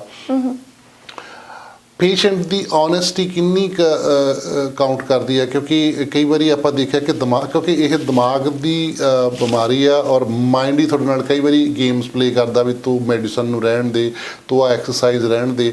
ਓਨੈਸਟੀ ਕਿੰਨੀ ਕੁ ਜ਼ਰੂਰੀ ਹੈ ਆਪ ਦੇ ਪ੍ਰਤੀ ਉਸ ਇਨਸਾਨ ਨੂੰ ਜਿਹੜਾ ਇਸ ਬਿਮਾਰੀ ਦੇ ਵਿੱਚੋਂ ਗੁਜ਼ਰ ਰਿਹਾ ਹੁੰਦਾ?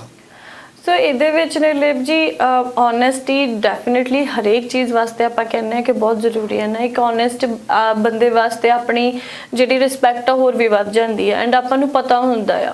ਇਟਸ ਆਲ ਅਬਾਊਟ ਕਿ ਜਦੋਂ ਤੁਸੀਂ ਕੋਈ ਚੀਜ਼ ਬੋਲ ਕੇ ਨਹੀਂ ਦੱਸਦੇ ਪਏ ਹੈ ਨਾ, ਤੁਹਾਡੇ ਕੋਲ ਬੈਠਾ ਬੰਦਾ ਜੱਜ ਨਹੀਂ ਕਰ ਸਕਦਾ ਤੁਹਾਨੂੰ, ਐਂਡ ਜੇ ਉਹ ਜੱਜ ਕਰੂਗਾ ਤਾਂ ਉਹ ਵੀ ਗਲਤ ਹੈ, ਰਾਈਟ। ਹੁਣ ਜਦੋਂ ਮੈਂ ਫੋਰ ਐਗਜ਼ਾਮਪਲ ਜੇ ਮੈਨੂੰ ਕੋਈ ਇਸ਼ੂ ਆ, ਜੇ ਅੱਜ ਮੈਂ ਤੁਹਾਨੂੰ ਬੋਲ ਕੇ ਦੱਸਦਾ ਕਿ ਮੈਨੂੰ ਆਹ ਚੀਜ਼ ਦਾ ਇਸ਼ੂ ਆ, ਇਹਦੇ ਦੋ ਵੇ ਹੋ ਸਕਦੇ, ਜਾਂ ਤਾਂ ਤੁਸੀਂ ਉਸ ਚੀਜ਼ ਨੂੰ ਪੋਜ਼ਿਟਿਵ ਲੈ ਕੇ ਮੈਨੂੰ ਉਸ ਅਕੋਰਡਿੰਗਲੀ ਡੀਲ ਕਰੋਗੇ, ਹੋ ਸਕਦਾ ਤੁਹਾਨੂੰ ਉਸ ਚੀਜ਼ ਬਾਰੇ ਨੌਲੇਜ ਹੋਵੇ ਕਿ ਹਾਂ ਜੇ ਬੰਦੇ ਨੂੰ ਆਹ ਚੀਜ਼ ਦਾ ਇਸ਼ੂ ਹੈਗਾ ਮੈਂ ਇਹਦੇ ਨਾਲ ਕਿੱਦਾਂ ਵੀ ਰਿਐਕਟ ਕਰਨਾ ਹੈ। ਇਹ ਵੀ ਹੋ ਸਕਦਾ ਕਿ ਤੁਹਾਨੂੰ ਉਸ ਚੀਜ਼ ਬਾਰੇ ਨਾ ਪਤਾ ਹੋਵੇ, ਤੁਸੀਂ ਮੈਨੂੰ ਜੱਜ ਕਰਨਾ ਸਟਾਰਟ ਕਰ ਦਿਓ। ਪਰ ਉੱਥੇ ਮੇਰੇ ਆਪਣੀ ਖੁਦ ਲਈ ਅਸੈਪਟੈਂਸ ਇੱਕ ਬਹੁਤ ਜ਼ਰੂਰੀ ਹੈ। ਜੇ ਮੈਨੂੰ ਮੇਰੇ ਅਸੈਪਟ ਕਰਨ ਨਾਲ ਤੁਹਾਨੂੰ ਦੱਸਣ ਨਾਲ ਹੋ, ਜੇ ਮੇਰੇ ਤੁਹਾਡੇ ਵੱਲੋਂ ਕੋਈ ਪੋਜ਼ਿਟਿਵ ਆਊਟਕਮ ਆਂਦਾ ਪਿਆ, ਮੇਰੇ ਲਈ ਬੈਨੀਫਿਟ ਆ ਉਹ ਚੀਜ਼। ਪਰ ਜੇ ਮੈਨੂੰ ਨੈਗੇਟਿਵ ਆਉਂਦਾ ਪਿਆ ਤੇ ਜੇ ਉਸ ਨੈਗੇਟਿਵ ਨਾਲ ਮੈਂ ਆਪਣੇ ਆਪ ਨੂੰ ਇੱਕ ਇਫੈਕਟ ਪਾਉਣਾ ਕਿ ਨਹੀਂ ਮੈਂ ਕਿਉਂ ਦੱਸਿਆ, ਮੈਂ ਇੱਕ ਉਸ ਚੀਜ਼ ਨੂੰ ਨੈਗੇਟਿਵ ਵੇ 'ਚ ਲੈ ਜਾਣਾ ਤੇ ਉਸ ਚੀਜ਼ ਲਈ ਹਮੇਸ਼ਾ ਗਿਲਟ ਫੀਲ ਕਰਨੀ, ਰਾਈਟ, ਸ਼ੇਮ ਦੇ ਵਿੱਚ ਜਾਣਾ ਕਿ ਮੈਨੂੰ ਦੱਸਣਾ ਨਹੀਂ ਚਾਹੀਦਾ ਸੀ, ਹੁਣ ਪਤਾ ਨਹੀਂ ਕੀ ਹੋਏਗਾ, ਇੱਦਾਂ ਹੋਊਗਾ, ਉਸ ਚੀਜ਼ ਨੂੰ ਮੈਂ ਅੱਗੇ ਲੈ ਕੇ ਜਾਣਾ, ਉਹ ਚੀਜ਼ ਮੇਰੇ ਲਈ ਖੁਦ ਲਈ ਹੀ ਮੈਨੂੰ ਇੱਕ ਫਾਲਟ ਦੇ ਉੱਪਰ ਲੈ ਕੇ ਜਾਊਗੀ। ਕਿਉਂਕਿ ਜੇ ਮੈਂ ਕਿਸੇ ਨੂੰ ਦੱਸਿਆ ਨਹੀਂ ਤਾਂ ਹੋ ਸਕਦਾ ਮੈਨੂੰ 100 ਦੇ ਵਿੱਚੋਂ ਇੱਕ ਆਊਟਕਮ ਚੰਗੀ ਵੀ ਨਾ ਆਵੇ। ਤਾਂ ਇੱਥੇ ਅਸੈਪਟੈਂਸ ਬਹੁਤ ਜ਼ਰੂਰੀ ਹੈ, ਓਨੈਸਟੀ ਤਾਂ ਹੀ ਜ਼ਰੂਰੀ ਹੈ ਕਿਉਂਕਿ ਜੇ ਤੁਸੀਂ ਇੱਕ ਡਾਕਟਰ ਨੂੰ ਜਾ ਕੇ ਇਹੀ ਨਹੀਂ ਦੱਸੋਗੇ ਕਿ ਮੈਨੂੰ ਆਹ ਚੀਜ਼ ਦਾ ਇਸ਼ੂ ਹੋਇਆ ਤਾਂ ਤੁਹਾਨੂੰ ਮੈਡੀਸਨ ਨਹੀਂ ਦੇ ਸਕਦਾ ਕਿਸੇ ਵੀ ਤਰ੍ਹਾਂ ਦੀ। ਜੀ ਬਿਲਕੁਲ। ਇਸ ਕਰਕੇ ਹਮੇਸ਼ਾ ਇਹ ਚੀਜ਼ ਨੂੰ ਪੋਜ਼ਿਟਿਵ ਲੈਣਾ ਚਾਹੀਦਾ ਕਿ ਜਿਹੜੇ ਕਾਉਂਸਲਰਸ ਹੁੰਦੇ ਨੇ, ਆਪਣੇ ਡਾਕਟਰਸ ਹੁੰਦੇ ਨੇ, ਸਾਈਕੈਟ੍ਰਿਸਟ ਹੁੰਦੇ ਨੇ, ਉਹ ਹਮੇਸ਼ਾ ਕੌਨਫੀਡੈਂਸ਼ੀਅਲਿਟੀ ਦੇ ਨਾਲ ਹੀ ਕੰਮ ਕਰਦੇ ਨੇ, ਤੁਹਾਡੇ ਕੰਸੈਂਟ ਦੇ ਨਾਲ ਕੰਮ ਕਰਦੇ ਆ। ਐਂਡ ਜੇ ਤੁਹਾਡਾ ਕੰਸੈਂਟ ਹੈਗਾ ਕਿਸੇ ਹੋਰ ਦੇ ਨਾਲ ਗੱਲ ਕਰਨ ਤਾਂ ਹੀ ਉਹ ਕਿਸੇ ਨਾਲ ਗੱਲ ਕਰਨਗੇ, ਅਦਰਵਾਈਜ਼ ਉਹ ਕਿਸੇ ਨਾਲ ਗੱਲ ਨਹੀਂ ਕਰਦੇ। ਐਂਡ ਤੁਹਾਨੂੰ ਚੰਗੀ ਸਲਾਹ ਦੇਣਗੇ, ਤੁਹਾਨੂੰ ਕੋਈ ਮੈਡੀਸਨ ਦੇਣਗੇ, ਟ੍ਰੀਟਮੈਂਟ ਦੱਸਣਗੇ, ਤੁਹਾਨੂੰ ਉਹਦਾ ਤੁਹਾਨੂੰ ਇਫੈਕਟ ਪਊਗਾ। ਤੇ ਹੁਣ ਜੇ ਉੱਥੇ ਚੱਲੀਏ ਕਿ ਕੋਈ ਬੰਦਾ ਫੋਰ ਐਗਜ਼ਾਮਪਲ ਓਨੈਸਟ ਤਾਂ ਹੈ ਪਰ ਜਿਹਨੂੰ ਅਵੇਅਰਨੈਸ ਹੀ ਹੈ ਨਹੀਂ ਗੀ, ਉਹਦੀ ਬ੍ਰੇਨ ਦੀ ਐਬਿਲਿਟੀ ਹੀ ਇੰਨੀ ਹੈ ਨਹੀਂ ਗੀ ਦੱਸਣ ਵਾਸਤੇ ਕਿ ਮੈਨੂੰ ਆਹ ਚੀਜ਼ ਦਾ ਇਸ਼ੂ ਹੈ। ਹੁਣ ਜੇ ਕੋਈ ਬੰਦਾ ਸਕਿਜ਼ੋਫਰੇਨੀਆ, ਹੁਣ ਉਹਨੂੰ ਨਹੀਂ ਪਤਾ ਕਿ ਡੇਲੀ ਸ਼ਾਵਰ ਲੈਣ ਨਾਲ ਕੀ ਹੁੰਦਾ, ਉਹਨੂੰ ਨਹੀਂ ਪਤਾ ਕਿ ਉਹ ਸ਼ਾਵਰ ਲੈ ਵੀ ਰਿਹਾ ਨਹੀਂ ਲੈ ਰਿਹਾ, ਜਾਂ ਫਿਰ ਲੈਣਾ ਵੀ ਹੈ ਜਾਂ ਨਹੀਂ ਲੈਣਾ, ਸ਼ਾਵਰ ਹੁੰਦਾ ਹੀ ਕੀ ਹੈ। ਤਾਂ ਫਿਰ ਤੁਸੀਂ ਉੱਥੇ ਉਸ ਚੀਜ਼ ਨੂੰ ਇਹ ਨਹੀਂ ਕਹਿ ਸਕਦੇ ਕਿ ਓਨੈਸਟ ਨਹੀਂ ਹੈਗਾ ਦੱਸਣ ਵਾਸਤੇ, ਰਾਈਟ। ਜਿਹੜੇ ਬੰਦੇ ਦੀ ਐਬਿਲਿਟੀ ਹੀ ਉਨੀ ਹੈ ਨਹੀਂ ਗੀ, ਆਪਾਂ ਉਹਨਾਂ ਦੇ ਉੱਪਰ ਰਿਲਾਈ ਨਹੀਂ ਕਰ ਸਕਦੇ। ਹੁਣ ਉੱਥੇ ਫੈਮਿਲੀ ਦਾ ਰੋਲ ਬਹੁਤ ਇੰਪੋਰਟੈਂਟ ਹੈ ਕਿ ਜਿਹੜੀ ਫੈਮਿਲੀ ਆ ਉਹ ਉਹਨੂੰ ਕਿੱਦਾਂ ਸਪੋਰਟ ਕਰਦੀ ਪਈ ਆ, ਉਹ ਖੁਦ ਅਵੇਅਰ ਕਿੱਦਾਂ ਹੁੰਦੀ ਪਈ ਆ ਕਿ ਇਸ ਨੂੰ ਅਸੀਂ ਡੀਲ ਕਿੱਦਾਂ ਕਰਨਾ ਹੈ। ਐਂਡ ਅੱਜ ਕੱਲ੍ਹ ਇਹ ਚੀਜ਼ ਬਹੁਤ ਦੇਖਣ ਨੂੰ ਮਿਲ ਰਹੀ ਹੈ ਕਿ ਫੈਮਿਲੀਜ਼ ਐਕਚੁਅਲ 'ਚ ਅਵੇਅਰ ਹੁੰਦੀਆਂ ਪਈਆਂ ਨੇ। ਜਿੱਦਾਂ ਕਿ ਮੈਂ ਦੱਸਿਆ ਹੋਇਆ ਕਿ ਮੈਂ ਹਾਲਟਨ ਰੀਜਨ ਨਾਲ ਵਰਕ ਕਰਦੀ ਹਾਂ, ਤਾਂ ਹਾਲਟਨ ਦੇ ਕਾਫੀ ਇੱਦਾਂ ਦੀਆਂ ਫੈਮਿਲੀਜ਼ ਖੁਦ ਅੱਗੇ ਚੱਲ ਕੇ ਆਉਂਦੀਆਂ ਨੇ ਕਿ ਸਾਨੂੰ ਤੁਸੀਂ ਦੱਸੋ ਕਿ ਅਸੀਂ ਆਪਣੇ ਫੈਮਿਲੀ ਮੈਂਬਰ ਨੂੰ ਜਿਹਨੂੰ ਇਹ ਇਸ਼ੂ ਆ ਅਸੀਂ ਕਿੱਦਾਂ ਸਪੋਰਟ ਕਰ ਸਕਦੇ ਹਾਂ। ਐਂਡ ਉੱਥੇ ਇਹ ਸੁਣ ਕੇ ਇੰਨੀ ਖੁਸ਼ੀ ਹੁੰਦੀ ਹੈ ਕਿ ਚਲੋ ਜੇ ਪਰਸਨ ਖੁਦ ਅੱਗੇ ਆ ਕੇ ਹੈਲਪ ਨਹੀਂ ਲੈ ਰਿਹਾ, ਪਰ ਉਹਦਾ ਜਿਹੜਾ ਫੈਮਿਲੀ ਦਾ ਸਪੋਰਟ ਸਿਸਟਮ ਆ ਐਟਲੀਸਟ ਉਹ ਉਹਨੂੰ ਵਧੀਆ ਰੱਖ ਰਿਹਾ ਆ, ਉਹ ਕਿਸ ਹੱਦ ਤੱਕ ਜਾ ਕੇ ਉਸ ਬੰਦੇ ਨੂੰ ਠੀਕ ਕਰਨ 'ਚ ਹੈਲਪ ਕਰ ਸਕਦਾ ਆਪਾਂ ਸੋਚ ਵੀ ਨਹੀਂ ਸਕਦੇ। ਜੀ ਬਿਲਕੁਲ, ਬਹੁਤ ਵਧੀਆ ਗੱਲਬਾਤ ਚੱਲ ਰਹੀ ਆ ਨਵਜੋਤ ਚਾਹਲ ਦੇ ਨਾਲ। ਔਰ ਅਸੀਂ ਇੱਕ ਛੋਟੀ ਜਿਹੀ ਬ੍ਰੇਕ ਲਵਾਂਗੇ ਔਰ ਬ੍ਰੇਕ ਤੋਂ ਬਾਅਦ ਤੁਹਾਡੇ ਨਾਲ ਵਾਪਸ ਆ ਕੇ ਗੱਲਬਾਤ ਕਰਦੇ ਹਾਂ। Please don't change the channel. ਅਸੀਂ ਹੁਣੇ ਗਏ ਤੇ ਹੁਣੇ ਆਏ। ਕੀ ਤੁਸੀਂ ਕਿਸੇ ਮਾਨਸਿਕ ਪਰੇਸ਼ਾਨੀ ਦਾ ਸ਼ਿਕਾਰ ਹੋ ਜਾਂ ਨਿਊ ਕਮਰ ਹੋਣ ਕਰਕੇ ਕੈਨੇਡਾ ਵਿੱਚ ਸੈਟਲ ਹੋਣ 'ਚ ਦਿੱਕਤ ਆ ਰਹੀ ਹੈ? ਜ਼ਿੰਦਗੀ ਦੀ ਇਸ ਕਠਿਨਾਈ ਭਰੇ ਦੌਰ 'ਚੋਂ ਲੰਘਣਾ ਸੱਚਮੁੱਚ ਬੜਾ ਮੁਸ਼ਕਿਲ ਹੈ। ਪੰਜਾਬੀ ਕਮਿਊਨਿਟੀ ਹੈਲਥ ਸਰਵਿਸਿਜ਼ ਇੱਕ ਐਸੀ ਸਮਾਜ ਸੇਵੀ ਸੰਸਥਾ ਹੈ ਜੋ ਗ੍ਰੇਟਰ ਟੋਰਾਂਟੋ ਏਰੀਆ ਵਿੱਚ ਸਿਹਤ ਸਮੱਸਿਆ, ਸੈਟਲਮੈਂਟ ਭਾਸ਼ਾ ਸਿੱਖਣੀ ਹੋਵੇ ਜਾਂ ਨਸ਼ਾ ਛੁਡਾਉਣਾ ਹੋਵੇ, ਹਰ ਤਰ੍ਹਾਂ ਦੀਆਂ ਸੇਵਾਵਾਂ ਮੁਹੱਈਆ ਕਰਦੀ ਹੈ। ਜੇਕਰ ਤੁਸੀਂ ਵੀ ਇਹਨਾਂ ਸੇਵਾਵਾਂ ਦਾ ਲਾਭ ਲੈਣਾ ਚਾਹੁੰਦੇ ਹੋ ਤਾਂ ਸਾਡੇ ਫੋਨ ਨੰਬਰ 9056770889 ਤੇ ਕਾਲ ਕਰੋ। ਜੀ ਹਾਂ, 9056770889 ਤੇ ਕਾਲ ਕਰੋ। ਵਧੇਰੇ ਜਾਣਕਾਰੀ ਲਈ www.pchs4u.com ਤੇ ਜਾਓ। ਈਮੇਲ ਵੀ ਕਰ ਸਕਦੇ ਹੋ info@pchs4u.com। Punjabi Community Health Services, serving diverse communities.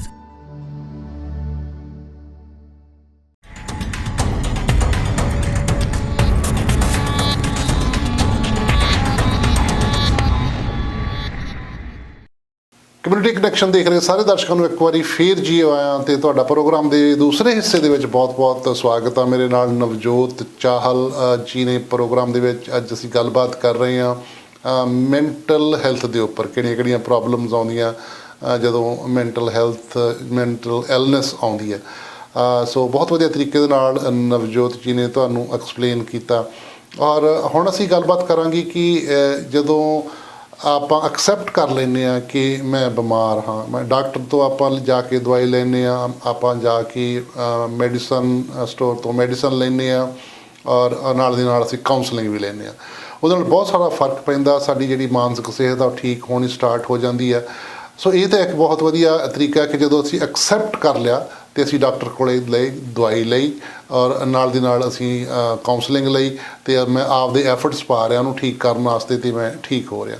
ਸੋ ਇੱਕ ਵਾਰੀ ਜਦੋਂ ਟਰੀਟਮੈਂਟ ਸਟਾਰਟ ਹੋ ਜਾਂਦੀ ਹੈ, ਫਿਰ ਜਿਵੇਂ ਅਸੀਂ ਗੱਲ ਕੀਤੀ ਹੈ ਕਿ ਓਨੈਸਟੀ ਉਹਦੇ ਵਿੱਚ ਬਹੁਤ ਜ਼ਰੂਰੀ ਹੈ ਕਿ ਆਪਾਂ ਓਨੈਸਟੀ ਦੇ ਨਾਲ ਸਾਰੀਆਂ ਐਕਸਰਸਾਈਜ਼ ਜਿਹੜੀਆਂ ਹੈਗੀਆਂ ਕਾਉਂਸਲਰ ਰੋਲ ਦਿੱਤੀਆਂ ਗਈਆਂ ਉਹ ਕਰੀਏ ਔਰ ਨਾਲ ਦੀ ਨਾਲ ਜਿਹੜੀ ਸਾਡੀ ਮੈਡੀਸਨ ਹੈਗੀ ਆ ਉਹ ਪ੍ਰੋਪਰ ਅਸੀਂ ਤਰੀਕੇ ਦੇ ਨਾਲ ਪ੍ਰੋਪਰ ਟਾਈਮ 'ਤੇ ਪ੍ਰੋਪਰ ਡੋਜ਼ ਜਿਹੜੀ ਆ ਉਹ ਲਈਏ ਅਤੇ ਡਾਕਟਰ ਦੀ ਰਾਏ ਦੇ ਨਾਲ ਸਾਰਾ ਕੁਝ ਅਸੀਂ ਕਰੀਏ। ਇਹ ਤਾਂ ਇੱਕ ਬਹੁਤ ਵਧੀਆ ਆਪਾਂ ਕਹਿ ਸਕਦੇ ਹਾਂ ਕਿ ਇੱਕ ਪਹਿਲੂ ਹੈਗਾ ਮੈਂਟਲ ਹੈਲਥ ਨੂੰ ਕਿਸੇ ਵੀ ਦਿਮਾਗੀ ਬਿਮਾਰੀ ਨੂੰ ਟਰੀਟ ਕਰਨ ਦਾ। ਔਰ ਇਹਦੇ ਨਾਲ ਇੱਕ ਜਿਹੜਾ ਹੋਰ ਪੈਰਲਲ ਚੱਲਦਾ ਉਹ ਇਹ ਹੈ ਕਿ ਅਸੀਂ ਕਈ ਵਾਰੀ ਵੇਖਦੇ ਹਾਂ ਕਿ ਕੁਛ ਕੁ ਸਾਡੇ ਕੋਲੇ ਪੇਸ਼ੈਂਟ ਇਸ ਤਰ੍ਹਾਂ ਦੇ ਆਉਂਦੇ ਆ ਜਾਂ ਕੁਛ ਸਾਡੇ ਇੰਡੀਵਿਜੂਅਲ ਇਸ ਤਰ੍ਹਾਂ ਦੇ ਹੁੰਦੇ ਆ, ਉਹ ਡਿਨਾਇਲ 'ਚ ਹੁੰਦੇ ਆ, ਉਹ ਮੰਨਦੇ ਨਹੀਂ ਕਿ ਸਾਨੂੰ ਕੋਈ ਪ੍ਰੋਬਲਮ ਨਹੀਂ ਹੈ। ਸੋ ਉੱਥੇ ਬੜੀ ਮੁਸ਼ਕਿਲ ਆਉਂਦੀ ਹੈ ਕਿਉਂਕਿ ਜਿਹੜੇ ਫੈਮਿਲੀ ਮੈਂਬਰਸ ਆ ਉਹਨਾਂ ਨੂੰ ਦਿਸ ਰਿਹਾ ਹੁੰਦਾ ਔਰ ਉਹਦੀਆਂ ਖੁਦ ਦੀਆਂ ਗੱਲਾਂ ਬਾਤਾਂ ਤੋਂ ਕਈ ਵਾਰੀ ਅਸੀਂ ਵੈਸੇ ਤਾਂ ਨੋਨ ਜੱਜਮੈਂਟਲ ਹੁੰਦੇ ਜਦੋਂ ਕਿਸੇ ਨਾਲ ਗੱਲ ਕਰਦੇ ਹਾਂ ਪਰ ਜਦੋਂ ਤੁਸੀਂ ਗੱਲਾਂ ਕਰਦੇ ਹੋ, ਕੁਝ ਕੁ ਸਟੋਰੀਜ਼ ਸ਼ੇਅਰ ਕਰਦੇ ਹੋ, ਤਾਂ ਉਹਦੇ ਵਿੱਚ ਜਿਹੜੀਆਂ ਹੈਗੀਆਂ ਮੈਂਟਲ ਹੈਲਥ ਦੀ ਝਲਕ ਪੈਂਦੀ ਹੁੰਦੀ ਹੈ ਕਿ ਕੋਈ ਨਾ ਕੋਈ ਮਾਨਸਿਕ ਪ੍ਰੋਬਲਮ ਹੈਗੀ ਆ। ਕਿਉਂਕਿ ਐਜ਼ ਏ ਕਾਉਂਸਲਰ ਅਸੀਂ ਕੋਈ ਡਾਇਗਨੋਸ ਕਰਕੇ ਲੇਬਲ ਨਹੀਂ ਕਰ ਸਕਦੇ ਕਿ ਤੁਹਾਨੂੰ ਆਹ ਬਿਮਾਰੀ, ਇਹ ਕੰਮ ਡਾਕਟਰ ਦਾ, ਸਾਈਕੈਟਰਿਸਟ ਦਾ, ਅਸੀਂ ਇਹ ਕੰਮ ਨਹੀਂ ਕਰਦੇ। ਅਸੀਂ ਸਾਡੇ ਕੋਲੇ ਜਦੋਂ ਡਾਇਗਨੋਸ ਹੋ ਕੇ ਬੰਦਾ ਆਉਂਦਾ ਜਾਂ ਕੋਈ ਉਹ ਦੱਸਦੇ ਆ ਕਿ ਇਹਨੂੰ ਆਹ ਬਿਮਾਰੀ ਆ, ਅਤੇ ਉਹਦੇ ਅਕੋਰਡਿੰਗ ਜਿਹੜੀ ਕਾਉਂਸਲਿੰਗ ਹੈਗੀ ਆ ਉਹ ਪ੍ਰੋਵਾਈਡ ਕੀਤੀ ਜਾਂਦੀ ਹੈ। ਸੋ ਨਵਜੋਤ ਜੀ, ਪ੍ਰੋਗਰਾਮ ਦੇ ਦੂਸਰੇ ਹਿੱਸੇ ਵਿੱਚ ਤੁਹਾਡਾ ਬਹੁਤ ਬਹੁਤ ਸਵਾਗਤ ਹੈ। ਔਰ ਜਿਵੇਂ ਮੈਂ ਹੁਣੇ ਹੀ ਭੂਮਿਕਾ ਬੰਨੀ ਹੈ ਕਿ ਜਦੋਂ ਕੁਛ ਪੇਸ਼ੈਂਟ ਜਿਹੜੇ ਜਾਂ ਕੁਛ ਇੰਡੀਵਿਜੂਅਲ ਜਿਹੜੇ ਉਹ ਮੰਨਦੇ ਨਹੀਂ ਕਿ ਮੈਨੂੰ ਪ੍ਰੋਬਲਮ ਹੈਗੀ ਆ, ਪਰ ਪ੍ਰੋਬਲਮ ਉੱਥੇ ਦਿਖ ਰਹੀ ਹੁੰਦੀ ਹੈ ਕਿ ਪ੍ਰੋਬਲਮ ਹੈਗੀ ਆ। ਫੈਮਿਲੀ ਮੈਂਬਰ ਜਿਹੜੇ ਹੈਗੇ ਉਹ ਪਰੇਸ਼ਾਨ ਹੁੰਦੇ ਆ, ਲਵਡ ਵਨ ਪਰੇਸ਼ਾਨ ਹੁੰਦੇ ਆ। ਕਈ ਵਾਰੀ ਆਪਾਂ ਦੇਖਿਆ ਕਿ ਇਹ ਨਾ ਮੰਨਣ ਕਰਕੇ ਹਸਬੈਂਡ ਵਾਈਫ ਦੇ ਵਿੱਚ ਝਗੜੇ 911 ਤੱਕ ਔਰ ਡਾਈਵੋਰਸ, ਸੈਪਰੇਸ਼ਨ ਤੱਕ ਵੀ ਗੱਲ ਚਲੀ ਜਾਂਦੀ ਹੈਗੀ ਆ। ਸੋ ਇਸ ਜਦੋਂ ਆਪਾਂ ਤਰ੍ਹਾਂ ਦੀ ਕੋਈ ਸਿਚੁਏਸ਼ਨ ਨੂੰ ਡੀਲ ਕਰਦੇ ਆ ਜਿੱਥੇ ਕੋਈ ਡਿਨਾਇਲ ਦੇ ਵਿੱਚ ਹੈ ਅਤੇ ਨਹੀਂ ਮੰਨ ਰਿਹਾ, ਉੱਥੇ ਜਿਹੜੇ ਉਹਦੇ ਰਿਸ਼ਤੇਦਾਰ ਆ ਜਾਂ ਆਪਾਂ ਕਹਿ ਲਈਏ ਉਹਦੇ ਸਾਕ ਸੰਬੰਧੀ ਹਸਬੈਂਡ ਵਾਈਫ ਵੀ ਹੋ ਸਕਦੇ ਆ, ਔਰ ਇਹ ਪੇਰੈਂਟਸ ਅਤੇ ਬੱਚਿਆਂ ਦੇ ਵਿੱਚ ਵੀ ਇਹ ਪ੍ਰੋਬਲਮ ਆ ਸਕਦੀ ਆ। ਸੋ ਉਹ ਲਵਡ ਵਨ ਨਾਲ ਕਿਵੇਂ ਟਰੀਟ ਕਰਨ ਅਤੇ ਕਿਹੜੇ ਕਿਹੜੇ ਤਰੀਕੇ ਆ ਕਿ ਉਹਨਾਂ ਨੂੰ ਆਪਾਂ ਮੈਡੀਸਨ ਜਾਂ ਟਰੀਟਮੈਂਟ ਤੱਕ ਪਹੁੰਚਾ ਸਕਦੇ ਹਾਂ। ਸੋ ਨਿਲੇਪ ਜੀ, ਜਦੋਂ ਆਪਾਂ ਗੱਲ ਕਰਦੇ ਹਾਂ ਕਿ ਜਿਹੜਾ ਬੰਦਾ ਖੁਦ ਹੀ ਡਿਨਾਇਲ ਦੇ ਵਿੱਚ ਆ ਤੇ ਉਹਨੂੰ ਆਪਾਂ ਕਿਸ ਵੇ ਦੇ ਨਾਲ ਹੈਲਪ ਕਰ ਸਕਦੇ ਹਾਂ, ਤਾਂ ਉੱਥੇ ਦੇਖੋ ਡਾਕਟਰਸ ਜਿਹੜੇ ਨੇ, ਫੈਮਿਲੀ ਮੈਂਬਰਸ ਆ, ਡੈਫੀਨੇਟਲੀ ਹੈਲਪ ਕਰ ਸਕਦੇ ਨੇ। ਮੈਂਟਲ ਹੈਲਥ ਦੇ ਸੈਕਸ਼ਨਸ ਅੰਡਰ ਫਾਰਮ ਨੇ ਜਿਹੜੇ ਕਿ ਇੱਕ ਹਸਪੀਟਲ ਦੀ ਅਸੈਸਮੈਂਟ ਹੁੰਦੀ ਆ, ਹਸਪੀਟਲ ਆਪਣੀ ਅਸੈਸਮੈਂਟ ਕਰਦਾ, ਪਰ ਹਸਪੀਟਲ ਦੀ ਅਸੈਸਮੈਂਟ ਦੇ ਵਿੱਚ ਜਿਹੜਾ ਡਾਕਟਰ ਆ ਉਹ ਵੀ ਬਹੁਤ ਇੰਪੋਰਟੈਂਟ ਹੁੰਦਾ। ਸੋ ਫੋਰ ਐਗਜ਼ਾਮਪਲ, ਇੱਕ ਡਾਕਟਰ ਜੇ ਆਪਣੇ ਕਲਾਇੰਟ ਨੂੰ ਦੇਖਦਾ ਪਿਆ ਆ ਕਿ ਹੀ ਇਜ਼ ਨਾਟ ਵੈਲ, ਉਹ ਟਾਈਮ 'ਤੇ ਉਹ ਸ਼ਾਵਰ ਨਹੀਂ ਲੈ ਕੇ ਆ ਰਿਹਾ ਮੇਰੇ ਕੋਲੇ, ਜਾਂ ਫਿਰ ਉਹ ਰਿਸਕ ਹੈ ਦੂਸਰਿਆਂ ਵਾਸਤੇ ਤੇ ਆਪਣੇ ਵਾਸਤੇ। ਸੋ ਟੇਕਿੰਗ ਸ਼ਾਵਰ ਔਰ hygienic thing is not just ਕਿ ਹਾਂ ਉਹਦੇ ਬੇਸ ਦੇ ਉੱਪਰ ਹੀ ਉਹ ਆਪਣੀ ਅਸੈਸਮੈਂਟ ਬਣਾਉਂਦੇ ਆ। ਮੇਨ ਫੈਕਟਰ ਇਹ ਹੁੰਦਾ ਹੈ ਕਿ ਉਹ ਦੂਸਰਿਆਂ ਵਾਸਤੇ ਜਾਂ ਆਪਣੇ ਵਾਸਤੇ ਰਿਸਕ ਨਾ ਹੋਵੇ। ਸੋ ਜਦੋਂ ਆਪਾਂ ਇੱਥੇ ਗੱਲ ਕਰਦੇ ਹਾਂ ਰਿਸਕ ਫੈਕਟਰ ਦੀ, ਤਾਂ ਜੇ ਇੱਕ ਡਾਕਟਰ ਨੂੰ ਲੱਗਦਾ ਹੈ, ਇੱਕ MD ਨੂੰ ਲੱਗਦਾ ਆ ਕਿ ਜਿਹੜਾ ਮੇਰਾ ਪੇਸ਼ੈਂਟ ਹੈ ਉਹਨੇ ਕਦੇ ਸੈਲਫ ਹਾਰਮ ਕੀਤਾ ਆ ਜਾਂ ਫਿਰ ਉਹਨੇ ਕਦੇ ਇੱਦਾਂ ਦਾ ਕੁਛ ਕੀਤਾ ਕਿ ਦੂਸਰਿਆਂ ਨੂੰ ਹਾਰਮ ਕੀਤਾ ਹੋਵੇ ਤੇ ਪੁਲਿਸ ਕੰਪਲੇਂਟਸ ਹੋਈਆਂ ਹੋਣ, ਔਰ ਹੋ ਸਕਦਾ ਆ ਕਿ ਜੇ ਕੋਈ ਬੰਦਾ ਬਾਰ-ਬਾਰ ਇਹ ਚੀਜ਼ ਕਹਿ ਰਿਹਾ ਕਿ ਮੈਂ ਸੁਸਾਈਡ ਕਰਨੀ ਆ ਜਾਂ ਮੈਂ ਬਾਹਰ ਜਾ ਕੇ ਦੂਸਰਿਆਂ ਨੂੰ ਮਾਰੂੰਗਾ, ਇੱਦਾਂ ਕਰੂੰ ਉੱਦਾਂ ਕਰੂੰ, ਤਾਂ ਉੱਥੇ ਜਿਹੜਾ ਡਾਕਟਰ ਆ ਉਹ ਫਾਰਮ 1 ਕ੍ਰੀਏਟ ਕਰ ਸਕਦਾ ਉਹਦੇ ਵਾਸਤੇ। ਤੇ ਫਾਰਮ 1 ਦੇ ਨਾਲ ਫਾਰਮ 42 ਹੁੰਦਾ ਜਿਹੜਾ ਕਿ ਨੋਟੀਫਿਕੇਸ਼ਨ ਹੁੰਦੀ ਹੈ ਇੱਕ ਤਰ੍ਹਾਂ ਤੋਂ। ਆਪਾਂ ਕਹਿ ਲਈਏ ਕਿ ਜਿੱਦਾਂ ਆਪਾਂ ਸਮਨ ਭੇਜਦੇ ਹਾਂ ਦੱਸਣ ਵਾਸਤੇ ਕਿ ਆਹ ਚੀਜ਼ ਆ ਤੁਹਾਡੇ ਖਿਲਾਫ ਇੱਦਾਂ ਹੋਇਆ, ਇਹ ਹੋਇਆ, ਤੁਸੀਂ ਆਓ। ਸੋ ਫਾਰਮ 2 ਇਸ ਕਾਈਂਡ ਕਿ ਬੇਸਿਕਲੀ ਇਹ ਦੱਸਣਾ ਕਿ ਤੁਹਾਡੇ ਲਈ ਫਾਰਮ 1 ਕੰਪਲੀਟ ਕੀਤਾ ਗਿਆ ਆ, ਕਿਉਂ ਕੀਤਾ ਗਿਆ ਆ ਤੇ ਕੀ ਰੀਜ਼ਨ ਸੀ ਉਹਦੇ। ਤਾਂ ਉਹ ਇੱਕ ਪੇਸ਼ੈਂਟ ਨੂੰ ਨੋਟੀਫਿਕੇਸ਼ਨ ਹੁੰਦੀ ਹੈ ਬੇਸਿਕਲੀ। ਤੇ ਫਾਰਮ 1 ਦੇ ਵਿੱਚ ਜਿਹੜਾ ਹੁੰਦਾ ਉਹ ਵੈਲਿਡ ਹੁੰਦਾ 72 ਆਵਰ ਤੱਕ, ਤੇ ਉਹਦੇ ਬੇਸਿਸ ਦੇ ਉੱਪਰ ਜਿਹੜਾ ਇੱਕ ਹਸਪੀਟਲ ਅਸੈਸਮੈਂਟ ਕਰ ਸਕਦਾ ਤੇ ਉਹ 72 ਕਲਾਇੰਟ ਨੂੰ ਆਪਦੇ ਕੋਲ ਰੱਖਦੇ, ਪੇਸ਼ੈਂਟ ਨੂੰ ਆਪਣੇ ਕੋਲ ਰੱਖਦੇ ਨੇ। ਤੇ ਜਿੱਥੇ ਗੱਲ ਆਉਂਦੀ ਆ ਕਿ ਹੁਣ ਜਦੋਂ ਫੋਰ ਐਗਜ਼ਾਮਪਲ ਜਿਹੜਾ ਕਲਾਇੰਟ ਹੈ ਉਹ ਡਾਕਟਰ ਨਾਲ ਕਨੈਕਟਡ ਹੀ ਨਹੀਂ ਹੈ, ਤੇ ਕਈ ਵਾਰੀ ਇਦਾਂ ਦੇ ਕੇਸਿਸ ਵੀ ਆਉਂਦਾ ਕਿ ਡਾਕਟਰ ਹੁੰਦਾ ਆ ਪਰ ਜਿਹੜਾ ਕਲਾਇੰਟ ਆ ਉਹ ਜਾ ਕੇ ਖੁਸ਼ ਨਹੀਂ ਆ। ਜਿਹੜਾ ਪੇਸ਼ੈਂਟ ਉਹਨਾਂ ਨੂੰ ਇਹ ਹੁੰਦਾ ਆ ਕਿ ਮੈਨੂੰ ਕੁਛ ਨਹੀਂ ਹੋਇਆ, ਮੈਂ ਆਪਣੇ ਡਾਕਟਰ ਤੇ ਯਕੀਨ ਨਹੀਂ ਕਰਦਾ, ਮੈਨੂੰ ਡਾਕਟਰ ਤੇ ਜਾਣ ਦੀ ਲੋੜ ਨਹੀਂ ਹੈ, ਮੇਰੇ ਫੈਮਿਲੀ ਮੈਂਬਰ ਮੈਨੂੰ ਐਵੇਂ ਹੀ ਕਹਿੰਦੇ ਆ। ਪਰ ਹਰ ਤੀਸਰੇ ਦਿਨ ਉਹ ਫੈਮਿਲੀ ਮੈਂਬਰਸ ਨੂੰ ਨੁਕਸਾਨ ਦੇ ਰਿਹਾ ਆ, ਚੀਜ਼ਾਂ ਦੀ ਭੰਨ ਤੋੜ ਕਰ ਰਿਹਾ ਆ, ਕਮਿਊਨਿਟੀ ਦੇ ਵਿੱਚ ਭੰਨ ਤੋੜ ਕਰ ਰਿਹਾ ਆ। ਡਰਦੇ ਫੈਮਿਲੀ ਮੈਂਬਰਸ ਪੁਲਿਸ ਕਾਲ ਨਹੀਂ ਕਰਦੇ ਪਏ ਕਿ ਇਹਨੇ ਹੋਰ ਸਾਡੇ ਤੇ ਗੁੱਸੇ ਹੋ ਜਾਣਾ ਹੈ ਕਿ ਤੁਸੀਂ ਮੇਰੇ ਤੇ ਪੁਲਿਸ ਕਾਲ ਕੀਤੀ, ਔਰ ਪੁਲਿਸ ਵੀ ਉਹਦੇ 'ਚ ਕੁਛ ਨਹੀਂ ਕਰ ਸਕਦੀ। ਰਾਈਟ, ਪੁਲਿਸ ਨੂੰ ਵੀ ਪਤਾ ਹੁੰਦਾ ਕਿ ਮੈਂਟਲ ਹੈਲਥ ਕੰਸਰਨਸ ਹੈਗੇ ਆ, ਤਾਂ ਓਬਵੀਅਸਲੀ ਇਹਨੂੰ ਡਾਕਟਰਸ ਦੀ ਲੋੜ ਹੈ। ਅੱਜ ਕੱਲ ਉਸ ਚੀਜ਼ ਦੇ ਨਾਲ ਕਾਫੀ ਇਸ਼ੂ ਫੈਮਲੀਜ਼ ਨੂੰ ਕ੍ਰੀਏਟ ਹੁੰਦਾ, ਤੇ ਕਈ ਫੈਮਲੀਜ਼ ਅਵੇਅਰ ਨਹੀਂ ਹੁੰਦੀਆਂ ਕਿ ਕਿਹੜੇ ਜੋ ਪ੍ਰੋਸੀਜਰ ਹੈ, ਕਿਹੜੇ ਫਾਰਮਸ ਨੇ ਜਿਹੜੇ ਕਿ ਵੈਲਿਡ ਹੈਗੇ ਆ, ਜਿਹੜੇ ਫੈਮਲੀ ਮੈਂਬਰਸ ਕਰ ਸਕਦੇ ਨੇ। ਸੋ ਫਾਰਮ 2 ਹੈ ਜਿਹੜੇ ਫੈਮਲੀ ਮੈਂਬਰਸ ਨੇ ਇਨਵੋਲੰਟਰੀ ਪੇਸ਼ੈਂਟ ਦੇ ਵੱਲੋਂ ਫਿਲ ਆਊਟ ਕਰਕੇ ਜੁਡੀਸ਼ਰੀ ਦੇ ਵਿੱਚ ਦੇ ਸਕਦੇ ਆ, ਜਸਟਿਸ ਆਫ ਪੀਸ ਦੇ ਵਿੱਚ ਲੈ ਕੇ ਜਾ ਸਕਦੇ ਆ। ਉਹ ਜਿਹੜੀ ਅਸੈਸਮੈਂਟ ਹੁੰਦੀ ਹੈ ਬੇਸਿਕਲੀ ਉਹਦੇ ਵਿੱਚ ਉਹਨਾਂ ਨੂੰ ਰੀਜ਼ਨਸ ਪ੍ਰੋਵਾਈਡ ਕਰਨੇ ਪੈਂਦੇ ਆ। ਉਹ ਫਾਰਮ ਦੇ ਵਿੱਚ ਉਹਨਾਂ ਨੂੰ ਰੀਜ਼ਨ ਲਿਖਣੇ ਪੈਂਦੇ ਆ ਕਿ ਰਿਸਕ ਹੈ, ਕਦੇ ਰਿਸਕ ਹੋਇਆ, ਕਦੇ ਪੁਲਿਸ ਨੂੰ ਕਾਲ ਕੀਤੀ ਗਈ ਆ, ਐਂਡ ਉਹ ਚੀਜ਼ਾਂ ਲਿਖਣ ਤੋਂ ਪਹਿਲਾਂ ਆਲਵੇਜ਼ ਫੈਮਿਲੀ ਨੂੰ ਪ੍ਰਿਪੇਅਰ ਕਰਨਾ ਪੈਂਦਾ ਹੈ ਕਿ ਜੇ ਉਹਨਾਂ ਨੇ ਕਦੇ ਵੀ ਪੁਲਿਸ ਕਾਲ ਕੀਤੀ ਸੀ ਤਾਂ ਜਿਹੜੇ ਪੁਲਿਸ ਦੇ ਨੰਬਰਸ ਹੁੰਦੇ ਆਈਡੀ ਨੰਬਰ ਹੁੰਦੇ ਨੇ ਉਹ ਲੈ ਕੇ ਜ਼ਰੂਰ ਰੱਖਣ, ਕਿਉਂਕਿ ਉਹ ਚੀਜ਼ਾਂ ਹੋਰ ਵੀ ਹੈਲਪ ਕਰਦੀਆਂ ਨੇ ਕੇਸ ਨੂੰ ਸਟਰੋਂਗ ਕਰਨ ਦੇ ਵਿੱਚ ਕਿ ਇਸ ਆਹ ਚੀਜ਼ਾਂ ਰਿਪੋਰਟ ਨੇ, ਕਿਉਂਕਿ ਜਿੱਦਾਂ ਉਹ ਵੀ ਆਪਣੇ ਕੇਸ ਨੋਟਸ ਬਣਾਉਂਦੇ ਆ, ਉਹਨਾਂ ਨੇ ਵੀ ਆਪਣੀ ਰਿਪੋਰਟ ਸਟੱਡੀ ਕੀਤੀ ਹੁੰਦੀ ਆ, ਤਾਂ ਉਹ ਉਸ ਚੀਜ਼ ਨੂੰ ਹੋਰ ਵੀ ਸਟਰੋਂਗ ਕਰ ਦਿੰਦੇ ਨੇ। ਜਿੱਦਾਂ ਅਕਰੈਂਸ ਨੰਬਰ ਹੋ ਗਿਆ, ਪੁਲਿਸ ਦੀ ਰਿਪੋਰਟ ਦੇ ਨੰਬਰਸ ਹੋ ਗਏ, ਸਾਰਾ ਕੁਝ ਉਹਦੇ 'ਚ ਮੈਂਸ਼ਨ ਕਰਨਾ ਚਾਹੀਦਾ ਆ। ਤੇ ਜੇ ਕਦੇ ਵੀ ਉਹਨਾਂ ਨੇ ਕਿਸੇ ਨੂੰ ਹਾਰਮ ਕੀਤਾ ਆ ਉਹਦੇ ਬਾਰੇ ਦੱਸੋ, ਕੀ ਨਹੀਂ ਕੀਤਾ ਉਹਦੇ ਬਾਰੇ ਦੱਸੋ, ਬੰਦਾ ਆਪਣੇ ਲਈ ਕਿੰਨਾ ਕੁ ਹਾਈਜੀਨਿਕ ਆ ਉਹਦੇ ਬਾਰੇ ਦੱਸੋ। ਐਵਰੀ ਸਿੰਗਲ ਥਿੰਗ ਡਿਟੇਲ ਦੇ ਵਿੱਚ ਲਿਖਣੀ ਪੈਂਦੀ ਹੈ ਐਂਡ ਉਹ ਸੱਚ ਲਿਖਣੀ ਪੈਂਦੀ ਹੈ। ਤੁਸੀਂ ਕਦੇ ਵੀ ਮੇਕਅਪ ਨਹੀਂ ਕਰ ਸਕਦੇ ਉਹ ਚੀਜ਼। ਜੇ ਤੁਸੀਂ ਕਦੇ ਕਿਸੇ ਲਈ ਫਾਰਮ ਫਿਲ ਕੀਤਾ ਤੇ ਤੁਸੀਂ ਉਹ 'ਚ ਝੂਠ ਲਿਖਦੇ ਪਏ ਹੋ ਤਾਂ ਤੁਹਾਡੇ ਲਈ ਵੀ ਉਹ ਚੀਜ਼ ਨੁਕਸਾਨ ਕਰ ਸਕਦੀ ਆ, ਬਿਕਾਜ਼ ਉਹਦੇ ਵਿੱਚ ਕਲਾਇੰਟ ਦਾ ਕੰਸੈਂਟ ਨਹੀਂ ਹੈਗਾ। ਤੁਸੀਂ ਬਿਨਾਂ ਕਲਾਇੰਟ ਦੇ ਕੰਸੈਂਟ ਤੋਂ ਚੀਜ਼ ਕਰ ਰਹੇ ਹੋ ਕਿਉਂਕਿ ਤੁਸੀਂ ਉਹ ਚੀਜ਼ ਦੇਖੀ ਆ, ਤੇ ਜਿਹੜੀ ਚੀਜ਼ ਤੁਸੀਂ ਦੇਖੀ ਨੂੰ ਤੁਸੀਂ ਲਿਖ ਨਹੀਂ ਸਕਦੇ। ਸੋ ਹਮੇਸ਼ਾ ਉਹ ਚੀਜ਼ ਉਹੀ ਲਿਖ ਸਕਦਾ ਜਿਹਨੇ ਉਹ ਚੀਜ਼ ਦੇਖੀ ਹੈ। ਇਦਾਂ ਨਹੀਂ ਹੈਗਾ ਕਿ ਫੈਮਿਲੀ ਮੈਂਬਰ ਕਾਉਂਸਲਰ ਕੋਲ ਜਾ ਕੇ ਕਹਿ ਦੇਣ ਕਿ ਤੁਸੀਂ ਫਿਲ ਕਰਕੇ ਸਾਨੂੰ ਦੇ ਦਿਓ, ਬਸ ਸਾਡੇ ਬੰਦੇ ਨੂੰ ਤਾਂ ਹਾਈ ਇਸ਼ੂ ਆ। ਨੋ, ਉਹ ਜਾਂਦਾ ਤੁਸੀਂ, ਜੇ ਤੁਹਾਨੂੰ ਰਾਈਟਿੰਗ ਦੇ ਵਿੱਚ ਹੈਲਪ ਚਾਹੀਦੀ ਹੈ ਕਿ ਇੰਗਲਿਸ਼ ਦੇ ਵਿੱਚ ਸਾਨੂੰ ਇੰਗਲਿਸ਼ ਆਉਂਦੀ ਨਹੀਂ ਪਰ ਅਸੀਂ ਤੁਹਾਨੂੰ ਦੱਸ ਸਕਦੇ, ਤੁਸੀਂ ਟਰਾਂਸਲੇਟ ਕਰਕੇ ਦੇ ਦਿਓ, ਉਹ ਚੀਜ਼ ਵੈਲਿਡ ਆ, ਉਹ ਇੱਕ ਮੈਂਟਲ ਹੈਲਥ ਕਾਉਂਸਲਰ ਕਰ ਸਕਦਾ ਆ। ਜਾਂ ਫਿਰ ਜੇ ਉਹ ਆਲਰੇਡੀ ਕਲਾਇੰਟ ਹੈ ਮੈਂਟਲ ਹੈਲਥ ਆਪਣੇ ਕਾਉਂਸਲਰ ਦਾ ਜਾਂ ਕੇਸ ਮੈਨੇਜਰ ਦਾ, ਤਾਂ ਉਹ ਚੀਜ਼ ਉਹ ਬੰਦਾ ਆਪ ਫਿਲ ਆਊਟ ਕਰ ਸਕਦਾ ਕਿ ਮੇਰੇ ਸੈਸ਼ਨਸ ਦੇ ਵਿੱਚ ਮੈਨੂੰ ਕਲਾਇੰਟ ਨੇ ਆ ਇਨਫੋਰਮੇਸ਼ਨ ਦਿੱਤੀ ਹੈ ਕਿ ਉਹਨੇ ਕਿਸੇ ਨੂੰ ਰਿਸਕ ਦਿੱਤਾ ਜਾਂ ਕਰਨ ਦੇ ਵਿੱਚ ਹੈ ਜਾਂ ਆਪ ਕੀਤਾ ਆ। ਉਹ ਫਾਰਮ ਦੇ ਬੇਸਿਸ ਦੇ ਉੱਤੇ ਜਿਹੜਾ ਕਲਾਇੰਟ ਹੈ ਉਹਨੂੰ ਜਿਹੜੇ ਪੁਲਿਸ ਹੈ ਉਹਨੂੰ ਟੇਕ ਕਰ ਸਕਦੀ ਹੈ, ਲੈ ਕੇ ਜਾ ਸਕਦੀ ਹੈ, ਹਸਪੀਟਲ ਦੇ ਵਿੱਚ ਐਡਮਿਸ਼ਨ ਹੋ ਸਕਦੀ ਹੈ, ਉਹ ਅਸੈਸਮੈਂਟ ਕਰ ਸਕਦੇ ਨੇ ਉਹਦੀ। ਬਟ ਅਗੇਨ ਉਹ ਇੱਕ ਵੋਲੰਟਰੀ ਥਿੰਗ ਹੁੰਦੀ ਹੈ ਕਿ ਜੇ ਉੱਥੇ ਕਲਾਇੰਟ ਬਿਹੇਵ ਵਧੀਆ ਕਰਦਾ ਪਿਆ ਆ, ਨਹੀਂ ਲੱਗਦਾ ਪਿਆ ਅਸੈਸਮੈਂਟ ਦੇ ਵਿੱਚ ਕਿ ਹਾਂ ਇਹਨੂੰ ਕੋਈ ਕੰਸਰਨ ਹੈਗਾ ਵਾ, ਦੈਨ ਇਹ ਕੋਈ ਮੈਂਡੇਟਰੀ ਨਹੀਂ ਹੈਗਾ ਕਿ ਉਹਨਾਂ ਨੇ ਉਹਨੂੰ ਹਸਪੀਟਲ 'ਚ ਰੱਖਣਾ ਹੀ ਰੱਖਣਾ ਜੀ। ਕਲਾਇੰਟ ਡਿਸਚਾਰਜ ਹੋ ਸਕਦਾ ਆ ਐਂਡ ਉਹ ਵੱਧ ਤੋਂ ਵੱਧ ਇਸ ਫਾਰਮ ਦੇ ਉੱਪਰ 7 ਡੇਜ਼ ਤੱਕ ਹਸਪੀਟਲ ਦੇ ਵਿੱਚ ਰਹਿ ਸਕਦਾ। ਇਸ ਤੋਂ ਬਾਅਦ ਆਉਂਦਾ ਫਾਰਮ 3। ਹੁਣ ਜਿਹੜਾ ਫਾਰਮ 3 ਹੁੰਦਾ ਆ ਉਹ ਅਗੇਨ ਜਿਹੜਾ ਐਮਡੀ ਆ ਉਹ ਕਰਦਾ ਹੈ, ਲਿਖ ਕੇ ਦੱਸਦਾ ਆ ਕਿ ਆ ਬੰਦਾ ਰਿਸਕ ਹੈਗਾ ਆ, ਨੇ ਰਿਸਕ ਪਹਿਲਾਂ ਕੀਤੇ ਆ ਜਾਂ ਨਹੀਂ ਕੀਤੇ ਆ। ਉਹਦੀ ਸਿਰਫ ਜਿਹੜੀ ਆਪਾਂ ਕਹਿ ਸਕਦੇ ਹਾਂ ਕਿ ਜਿਹੜੀ ਵੈਲਿਡਿਟੀ ਹੈ ਉੱਥੇ ਰੱਖਣ ਦੀ ਹਸਪੀਟਲ, ਉਹ 14 ਡੇਜ਼ ਦੀ ਹੋ ਜਾਂਦੀ ਹੈ ਤੇ ਉਹ ਇਨਵੋਲੰਟਰੀ ਹੁੰਦਾ, ਉਹਦੇ ਵਿੱਚ ਪੇਸ਼ੈਂਟ ਆਪ ਨਹੀਂ ਜਾ ਸਕਦਾ ਬਿਕਾਜ਼ ਉਹ ਅਗੇਨ ਡਾਕਟਰ ਲਿਖ ਕੇ ਦਿੰਦਾ ਹੈ, ਡਾਕਟਰ ਦੀ ਪੂਰੀਆਂ ਉਹਦੇ ਵਿੱਚ ਰਿਸੈਪਟਸ ਰਿਪੋਰਟਸ ਲੱਗਦੀਆਂ ਨੇ। ਐਂਡ ਫਾਰਮ 3 ਤੋਂ ਫਾਰਮ ਜਿਹੜਾ 4 ਹੁੰਦਾ ਉਹ ਵੀ ਸੇਮ ਪ੍ਰੋਸੀਜਰ ਦੇ ਨਾਲ ਹੁੰਦਾ, ਸੇਮ ਹੀ ਉਹਦਾ ਟਾਈਮ ਪੀਰੀਅਡ ਹੁੰਦਾ, ਪਰ ਉਹ ਫਾਰਮ 3 ਨੂੰ ਅੱਗੇ ਪਰਸਿਊ ਕਰਨ ਦਾ ਹੁੰਦਾ ਆ ਫਾਰਮ 4 ਤੱਕ ਦਾ। ਤੇ ਉਹਦੇ ਵਿੱਚ ਵੀ ਉਹ ਕਲਾਇੰਟ ਨੂੰ ਉਹਨਾਂ ਟਾਈਮ ਨਹੀਂ ਜਾਣ ਦਿੰਦੇ ਜਿੰਨਾ ਟਾਈਮ ਉਹਨਾਂ ਨੂੰ ਲੱਗਦਾ ਨਹੀਂ ਕਿ ਉਹ ਠੀਕ ਹੈ ਜੀ। ਸੋ ਫਾਰਮ 5 ਜਿਹੜਾ ਅੱਗੇ ਆਉਂਦਾ ਉਹਦੇ ਵਿੱਚ ਉਹਨੂੰ ਅਗੇਨ ਵੋਲੰਟਰੀ ਕਰ ਦਿੰਦੇ ਆ, ਜਿੱਦਾਂ ਕਿ ਫਾਰਮ 2 ਹੁੰਦਾ ਆ ਕਿ ਜੇ ਪੇਸ਼ੈਂਟ ਸਹੀ ਹੈ, ਠੀਕ ਹੈ, ਉਹ ਜਾ ਸਕਦਾ ਆ।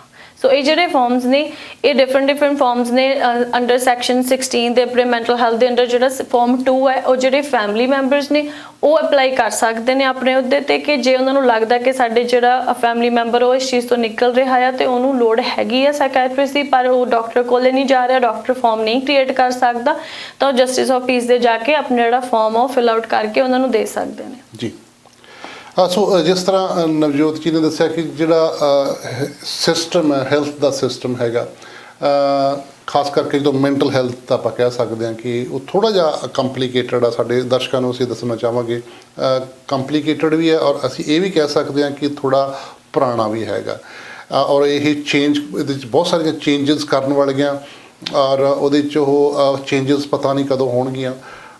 ਬਟ ਲਾਈਕ ਕਿਉਂਕਿ ਕਾਨੂੰਨ ਜਿਹੜੇ ਹੈਗੇ ਆ ਉਹ ਬਹੁਤ ਪੁਰਾਣੇ ਬਣੇ ਆ। ਉਸ ਤੋਂ ਬਾਅਦ ਜਿਵੇਂ ਅਸੀਂ ਸ਼ੁਰੂ 'ਚ ਗੱਲ ਕੀਤੀ ਕਿ ਟੈਕਨੋਲੋਜੀ ਆਈ, ਮੈਂਟਲ ਹੈਲਥ 'ਤੇ ਜਿਹੜੇ ਕੰਸਰਨ ਵਧੇ, ਪੇਸ਼ੈਂਟ ਜਿਹੜੇ ਹੈਗੇ ਆ ਉਹ ਜ਼ਿਆਦਾ ਹੋਏ। ਹਰ ਤੀਜਾ ਕੈਨੇਡੀਅਨ ਆਪਾਂ ਕਹਿ ਸਕਦੇ ਹਾਂ ਕਿਸੇ ਨਾ ਕਿਸੇ ਮੈਂਟਲ ਹੈਲਥ ਦੇ ਨਾਲ ਕਦੇ ਨਾ ਕਦੇ ਆਪਦੀ ਲਾਈਫ ਦੇ ਵਿੱਚ ਉਹਨੂੰ ਪ੍ਰੋਬਲਮ ਆਉਂਦੀ ਹੈ। ਪਰ ਜਿਹੜੇ ਸਾਡੇ ਕੋਲੇ ਬਹੁਤ ਸਾਰੇ ਘੱਟ ਬੈੱਡ ਨੇ, ਬਹੁਤ ਸਾਰੇ ਚਾਹੀਦੇ ਆ, ਬਹੁਤ ਥੋੜ੍ਹੇ ਬੈੱਡ ਨੇ ਔਰ ਬਹੁਤ ਛੋਟਾ ਜਿਹਾ ਕਾਰਨਰ ਇੱਕ ਮੈਂਟਲ ਹੈਲਥ ਨੂੰ ਹਸਪੀਟਲ ਦੇ ਵਿੱਚ ਦਿੱਤਾ ਜਾਂਦਾ। ਔਰ ਜਿੰਨੀ ਕੁ ਉਹਨਾਂ ਕੋਲੇ ਬੈੱਡ ਹੈਗੇ ਉਨੀ ਕੁ ਉਹ ਟਰੀਟਮੈਂਟ ਕਰ ਸਕਦੇ ਆ। ਫਿਰ ਉਹ ਦੇਖਦੇ ਆ ਕਿੰਨੇ ਕੁ ਜ਼ਿਆਦਾ ਸਵੀਅਰ ਆ ਜਿਹੜੇ ਜਾਂ ਜ਼ਿਆਦਾ ਜਿਹੜੇ ਸੀਰੀਅਸ ਕੇਸ ਹੈਗੇ ਉਹਨਾਂ ਨੂੰ ਉਹ ਰੱਖ ਲੈਂਦੇ ਆ, ਦੂਜਿਆਂ ਨੂੰ ਉਹ ਡਿਸਚਾਰਜ ਕਰ ਦਿੰਦੇ ਆ। ਸੋ ਇਹਦੇ 'ਚ ਇੱਕ ਹੋਰ ਚੀਜ਼ ਆ ਜਾਂਦੀ ਹੈ ਜਿਹੜਾ ਕੰਸੈਂਟ ਹੈ, ਪ੍ਰਾਈਵੇਸੀ ਆ, ਕੌਨਫੀਡੈਂਸ਼ੀਅਲਿਟੀ ਆ, ਉਹ ਚੀਜ਼ਾਂ ਵੀ ਆ ਜਾਂਦੀਆਂ ਹੈਗੀਆਂ। ਚਾਹੇ ਅਸੀਂ ਐਜ਼ ਏ ਏਜੰਸੀ ਪ੍ਰੋਵਾਈਡਰ ਤੁਹਾਨੂੰ ਅਸੀਂ ਕਾਉਂਸਲਿੰਗ ਦਿੰਦੇ ਹਾਂ, ਉਹਦੇ ਵਿੱਚ ਵੀ ਤੁਹਾਡੀ ਜਿਹੜੀ ਪ੍ਰਾਈਵੇਸੀ ਆ ਤੁਹਾਡੀ ਜਿਹੜੀ ਕੌਨਫੀਡੈਂਸ਼ੀਅਲਿਟੀ ਆ ਉਹ ਸਾਰੀ ਚੀਜ਼ ਜਿਹੜੀ ਹੈਗੀ ਆ ਉਹ ਗੁਪਤ ਰੱਖੀ ਜਾਂਦੀ ਹੈ। ਕਿਸੇ ਨੂੰ ਅਸੀਂ ਤੁਹਾਡੀ ਇਜਾਜ਼ਤ ਦੇ ਬਿਨਾਂ, ਤੁਹਾਡੇ ਕੰਸੈਂਟ ਦੇ ਬਿਨਾਂ ਕਿਸੇ ਨੂੰ ਅਸੀਂ ਕੋਈ ਵੀ ਗੱਲ ਜਿਹੜੀ ਹੈਗੀ ਆ ਉਹ ਨਹੀਂ ਦੱਸ ਸਕਦੇ। ਔਰ ਨਾਲ ਦੀ ਨਾਲ ਜਦੋਂ ਤੁਸੀਂ ਦੇਖੋ ਜੀ ਕਿ ਐਂਬੂਲੈਂਸ ਵੀ ਆਉਂਦੀ ਹੈ, ਜੇਕਰ ਤੁਸੀਂ ਐਂਬੂਲੈਂਸ ਨੂੰ ਮਨਾ ਵੀ ਕਰ ਸਕਦੇ ਹੋ, ਭਾਵੇਂ ਤੁਹਾਨੂੰ ਕੋਈ ਵੀ ਬਿਮਾਰੀ ਆ। ਫਾਰ ਐਗਜ਼ਾਮਪਲ ਮੈਂ ਇਹ ਵੀ ਕਹਿ ਸਕਦਾ ਕਿ ਇੱਥੋਂ ਤੱਕ ਵੀ ਕੇਸ ਅਸੀਂ ਦੇਖਿਆ ਗਿਆ ਕਿ ਲੱਤ ਦਾ ਫ੍ਰੈਕਚਰ ਹੋਇਆ, ਲੱਤ ਜਾਣੀ ਟੁੱਟੀ ਵੀ ਆ, ਅਤੇ ਉਹ ਪੁਲਿਸ ਨੂੰ ਮਨਾ ਕਰ ਰਿਹਾ, ਨਾਲ ਦੀ ਨਾਲ ਐਂਬੂਲੈਂਸ ਨੂੰ ਵੀ ਮਨਾ ਕਰ ਰਿਹਾ ਕਿ ਮੈਂ ਹੌਸਪੀਟਲ ਨਹੀਂ ਜਾਣਾ। ਇਹ ਵੱਖਰੀ ਗੱਲ ਹੈ ਕਿ ਉਹਨਾਂ ਨੂੰ, ਉਸ ਬੰਦੇ ਨੂੰ, ਉਸ ਪੇਸ਼ੈਂਟ ਨੂੰ ਉਹ ਕਨਵਿੰਸ ਕਰਨ ਦੀ ਕੋਸ਼ਿਸ਼ ਕਰਨਗੇ ਕਿ ਯੂ ਨੀਡ ਟਰੀਟਮੈਂਟ, ਤੈਨੂੰ ਪਲਾਸਟਰ ਦੀ ਲੋੜ ਆ ਜਾਂ ਤੈਨੂੰ ਕੁਝ ਹੋਰ ਟਰੀਟਮੈਂਟ ਦੀ ਲੋੜ ਆ। ਪਰ ਜੇ ਮੈਂ ਇਸ ਜਿੱਦ 'ਤੇ ਅੜ ਜਾਵਾਂ ਕਿ ਮੈਂ ਨਹੀਂ ਜਾਣਾ, ਮੇਰੇ ਕੰਸੈਂਟ ਤੋਂ ਬਿਨਾਂ ਮੈਨੂੰ ਐਂਬੂਲੈਂਸ ਵੀ ਚੱਕ ਕੇ ਨਹੀਂ ਲਿਜਾ ਸਕਦੀ, ਮੈਂ ਕਹਾਂ ਕਿ ਮੈਂ ਜੀ ਪੁਰਾਣੇ ਤਰੀਕੇ ਨਾਲ ਫੱਟੀਆਂ ਬੰਨ੍ਹ ਕੇ ਆਪਦੀ ਲੱਤ ਜਿਹੜੀ ਹੈਗੀ ਆ ਉਹ ਠੀਕ ਕਰਨੀ ਆ, ਉਹ ਠੀਕ ਆ, ਤੁਹਾਨੂੰ ਇਜਾਜ਼ਤ ਦੇ ਦੇਣਗੇ, ਪਰ ਉਹ ਤੁਹਾਨੂੰ ਦੱਸ ਜਾਣਗੇ ਵੀ ਇਹਦੇ ਆਹ ਜਿਹੜੇ ਬੈਡ ਕੌਨਸੀਕੁਐਂਸਿਸ ਹੋ ਸਕਦੇ ਆ। ਔਰ ਹੋ ਸਕਦਾ ਕਿ ਉਹ ਨਾ ਜਾਣ, ਕਾਉਂਸਲਰ ਸੱਦਣ, ਮੈਨੂੰ ਕਿਸੇ ਤਰੀਕੇ ਨਾਲ ਉਹ ਮਨਾਉਣ ਦੀ ਕੋਸ਼ਿਸ਼ ਕਰਨ, ਪਰ ਮੇਰੇ ਨਾਲ ਧੱਕਾ ਨਹੀਂ ਕੀਤਾ ਜਾ ਸਕਦਾ। ਸੋ ਇੱਕ ਤਾਂ ਇਹ ਚੀਜ਼ ਹੈਗੀ, ਇਹੀ ਚੀਜ਼ ਮੈਂਟਲ ਹੈਲਥ ਦੇ ਵਿੱਚ ਜਿਹੜੀ ਹੈਗੀ ਆ ਉਹ ਦੇਖੀ ਜਾਂਦੀ ਹੈ। ਔਰ ਜਦੋਂ ਬਹੁਤ ਸਾਰੀਆਂ ਪ੍ਰੋਬਲਮ, ਸਾਡੇ ਕੋਲ ਬਹੁਤ ਸਾਰੇ ਕੇਸਿਸ ਇਸ ਤਰ੍ਹਾਂ ਇਨਕੁਆਇਰੀ ਕਰਨ ਵਾਸਤੇ ਮਾਪਿਆਂ ਦੀ ਜਾਂ ਲਵਡ ਵਨ ਦੇ ਆਉਂਦੇ ਆ ਕਿ ਸਾਡਾ ਜਿਹੜਾ ਇੱਕ ਜੀ ਆ ਘਰ ਦਾ, ਉਹਨੂੰ ਆਹ ਪ੍ਰੋਬਲਮ ਹੈਗੀ ਆ, ਪਰ ਉਹ ਮੰਨ ਨਹੀਂ ਰਿਹਾ, ਹੁਣ ਅਸੀਂ ਕੀ ਕਰੀਏ। ਸੋ ਉੱਥੇ ਜਿਹੜਾ ਹੈਗਾ ਫਾਰਮ 2, ਜਿਵੇਂ ਨਵਜੋਤ ਜੀ ਨੇ ਦੱਸਿਆ ਕਿ ਫਾਰਮ 2 ਆਪਾਂ ਭਰ ਸਕਦੇ ਹਾਂ।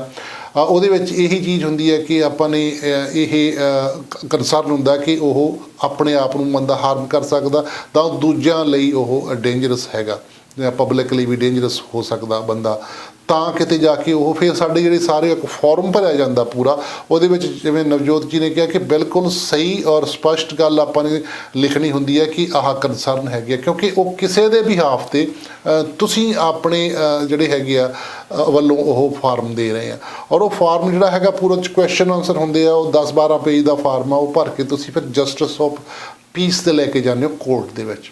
ਫਿਰ ਉਹਦਾ ਰਿਵਿਊ, ਉਹ ਜਿਹੜਾ ਜਸਟਿਸ ਆਫ ਪੀਸ ਆ, ਉਹ ਜੱਜ ਆ, ਉਹ ਰਿਵਿਊ ਕਰਦਾ। ਫਿਰ ਜਿਹੜੇ ਬੰਦੇ ਨੇ ਫਾਰਮ ਭਰਿਆ ਹੁੰਦਾ ਉਹਨੂੰ ਇੰਟਰਵਿਊ ਕਰਦਾ, ਉਹਦੇ ਨਾਲ ਗੱਲਬਾਤ ਕਰਦਾ ਕਿ ਤੁਹਾਨੂੰ ਕਿਉਂ ਲੱਗਦਾ ਕਿ ਇਹਦੀ ਅਸੈਸਮੈਂਟ ਜਿਹੜੀ ਕਿ ਹੌਸਪੀਟਲ ਦੇ ਵਿੱਚ ਲਿਜਾ ਕੇ ਕਰਵਾਈ ਜਾਵੇ।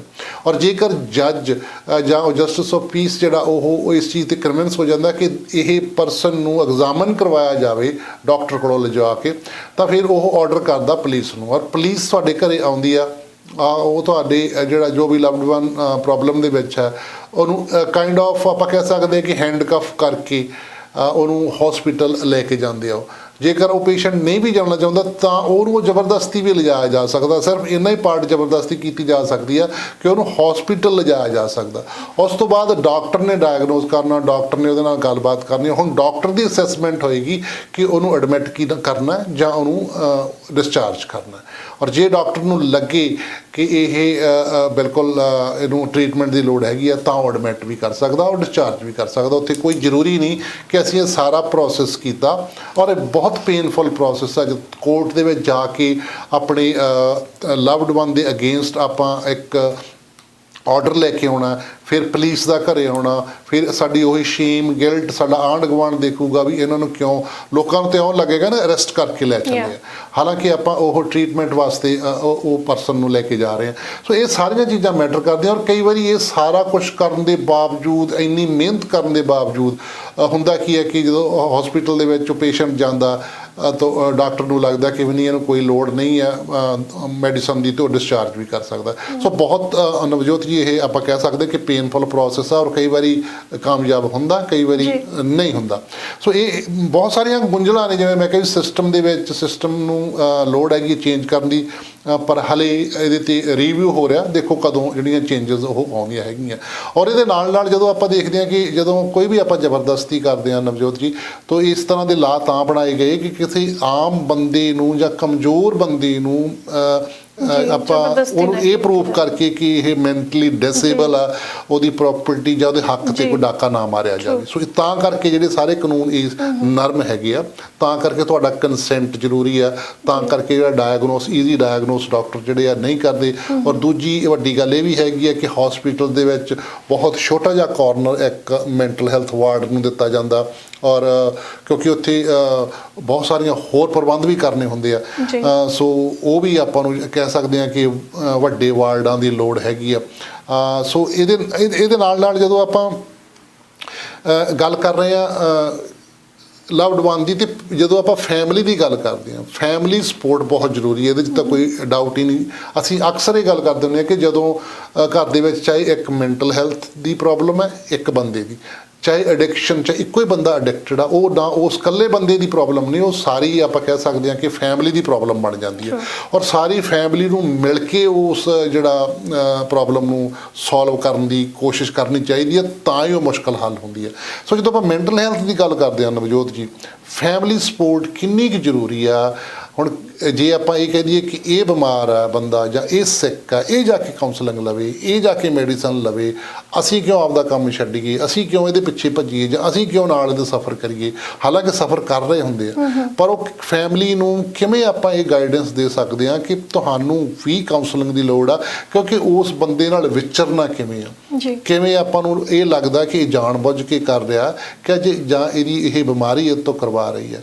ਸੋ ਉਹ ਜਿਹੜੀਆਂ ਚੀਜ਼ਾਂ ਹੈਗੀਆਂ ਉਹ ਕਾਉਂਸਲਿੰਗ ਦੇ ਰਾਹੀਂ ਜਾਂ ਅਵੇਅਰਨੈਸ ਦੇ ਰਾਹੀਂ ਆਪਾਂ ਨੂੰ ਪਤਾ ਲੱਗ ਸਕਦੀਆਂ। ਕਿੰਨੀ ਕੁ ਜ਼ਰੂਰੀ ਆ ਫੈਮਿਲੀ ਨੂੰ ਕਾਉਂਸਲਿੰਗ ਤੇ ਫੈਮਿਲੀ ਦੀ ਸਪੋਰਟ ਪੇਸ਼ੈਂਟ ਨੂੰ? ਸੋ ਨਿਲੇਪ ਜੀ, ਇੱਥੇ ਇੱਕ ਗੱਲ ਬਹੁਤ ਹੀ ਕਲੀਅਰ ਕਰਨੀ ਜ਼ਰੂਰੀ ਆ ਕਿ ਜਦੋਂ ਇੱਕ ਫੈਮਿਲੀ ਸਾਡੇ ਕੋਲੇ ਕਲਾਇੰਟ ਵਾਸਤੇ ਆਉਂਦੀ ਆ, ਸੋ ਅਸੀਂ ਸਿਰਫ ਕਲਾਇੰਟ ਨਾਲ ਡੀਲ ਡੈਫੀਨੇਟਲੀ ਕਰਦੇ ਹਾਂ। ਉਹਦੇ ਕੰਸੈਂਟ ਤੋਂ ਬਿਨਾਂ ਅਸੀਂ ਨਹੀਂ ਕਿਸੇ ਹੋਰ ਨੂੰ ਗੱਲ ਦੱਸਦੇ, ਉਹਦੇ ਕੰਸੈਂਟ ਤੋਂ ਬਿਨਾਂ ਅਸੀਂ ਨਹੀਂ ਕੁਝ ਵੀ ਇੱਦਾਂ ਦਾ ਕਰਦੇ ਜਿਹੜਾ ਕਿ ਕਲਾਇੰਟ ਨੂੰ ਇਹ ਲੱਗੇ ਕਿ ਨਹੀਂ ਇਹ ਮੇਰੇ ਲਈ ਨਹੀਂ ਬੈਠੇ, ਇਹ ਮੇਰੀ ਫੈਮਿਲੀ ਨਹੀਂ ਆ।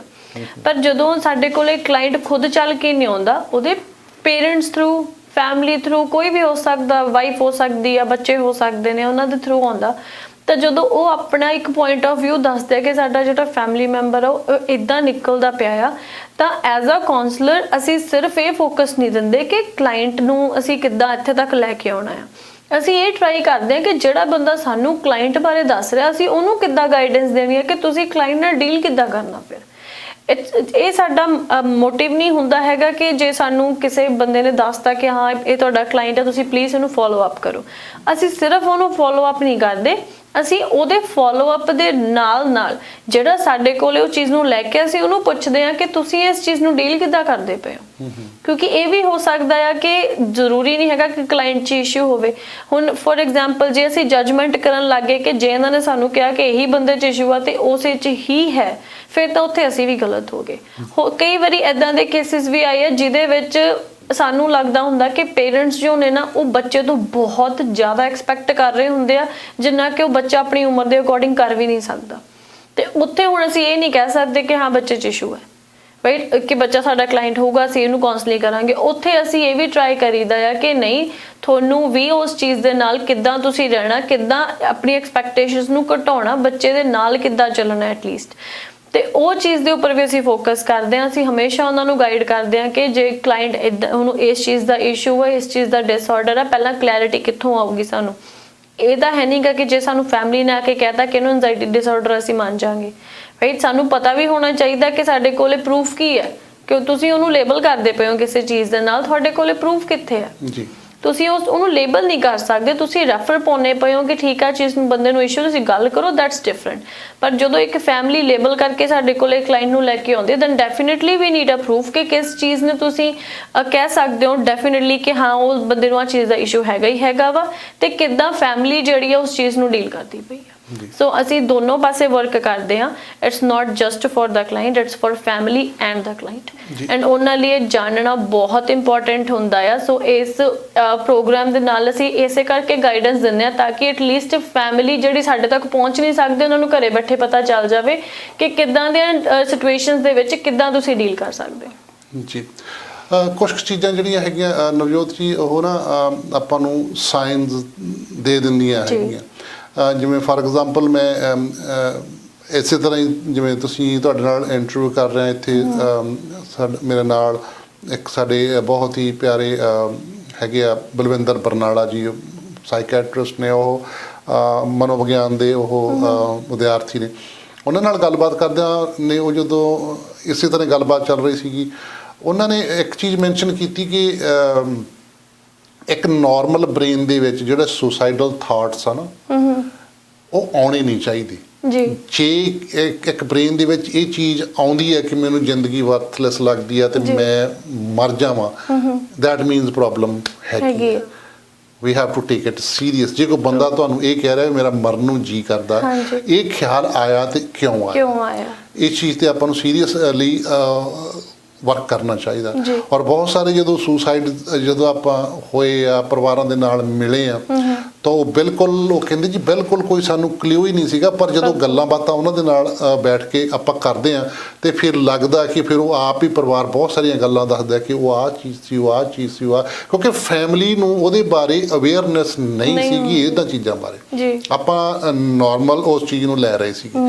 ਸੋ ਫੈਮਿਲੀ ਨੂੰ ਅਵੇਅਰ ਹੋਣਾ ਐਸ ਮਾਡਰਨ ਯੁੱਗ ਦੇ ਵਿੱਚ ਕਿ ਘਰ ਦੇ ਵਿੱਚ ਕੀ ਚੱਲ ਰਿਹਾ, ਕਿਹੜੇ ਬੰਦੇ ਦੇ ਜਿਹੜੇ ਮੈਂਟਲੀ ਖਿਆਲ ਕਿਸ ਤਰ੍ਹਾਂ ਦੇ ਨੇ, ਕਿਸ ਤਰ੍ਹਾਂ ਉਹ ਟਰੀਟ ਕਰਦਾ, ਉਹ ਸਾਰੀਆਂ ਚੀਜ਼ਾਂ ਜਿਹੜੀਆਂ ਹੈਗਾ ਜਿਵੇਂ ਆਪਾਂ ਕਹਿ ਲਈਏ ਪੇਰੈਂਟਿੰਗ ਦੇ ਵਿੱਚ ਆ ਜਾਂਦੀਆਂ। ਉਹ ਮਾਪਿਆਂ ਨੂੰ ਜਿਵੇਂ ਹੁਣ ਫਿਰ ਆਪਾਂ ਵੇਖਦੇ ਹਾਂ ਜਦੋਂ ਕਈ ਵਾਰੀ ਆਪਾਂ ਦੇਖਦੇ ਨਾ ਜਦੋਂ ਬੱਚਾ ਜਦੋਂ 22-23 ਸਾਲ 'ਚ ਜਾ ਕੇ ਜੇ ਕਿਸੇ ਕੋਈ ਨੂੰ ਡਾਇਗਨੋਸ ਹੁੰਦਾ ਕੋਈ ਮੈਂਟਲ ਹੈਲਥ ਦੀ ਪ੍ਰੋਬਲਮ, ਫਿਰ ਪੇਰੈਂਟਸ ਦੱਸਦੇ ਆ ਵੀ ਇਹਦੇ ਸਿੰਪਟਮਸ ਸੀਗੇ ਪਹਿਲਾਂ, ਪਰ ਉਹਨਾਂ ਕੋਲੋਂ ਉਹ ਰਿਕੋਗਨਾਈਜ਼ ਨਹੀਂ ਹੋਏ। ਜੇ ਕਿਤੇ ਉਦੋਂ ਹੀ ਉਹ ਬਿਮਾਰੀ ਫੜੀ ਜਾਂਦੀ, ਉਹਦੀ ਗੱਲਬਾਤ ਕੀਤੀ ਜਾਂਦੀ ਤਾਂ ਹੋ ਸਕਦਾ ਵੀ ਉਸ ਬਿਮਾਰੀ ਤੋਂ ਬਚਿਆ ਜਾ ਸਕਦਾ ਸੀ। ਜੀ ਬਿਲਕੁਲ ਬਹੁਤ ਜ਼ਰੂਰੀ ਆ ਅਵੇਅਰਨੈਸ ਪਰਿਵਾਰ ਦੇ ਵਿੱਚ ਇਹਨਾਂ ਗੱਲਾਂ ਬਾਰੇ ਬੈਠ ਕੇ ਸਾਨੂੰ ਜਿਹੜੀ ਹੈਗਾ ਡਾਈਨਿੰਗ ਟੇਬਲ ਉੱਪਰ ਟੇਬਲ ਟਾਕ ਕਰਨੀ ਚਾਹੀਦੀ ਆ।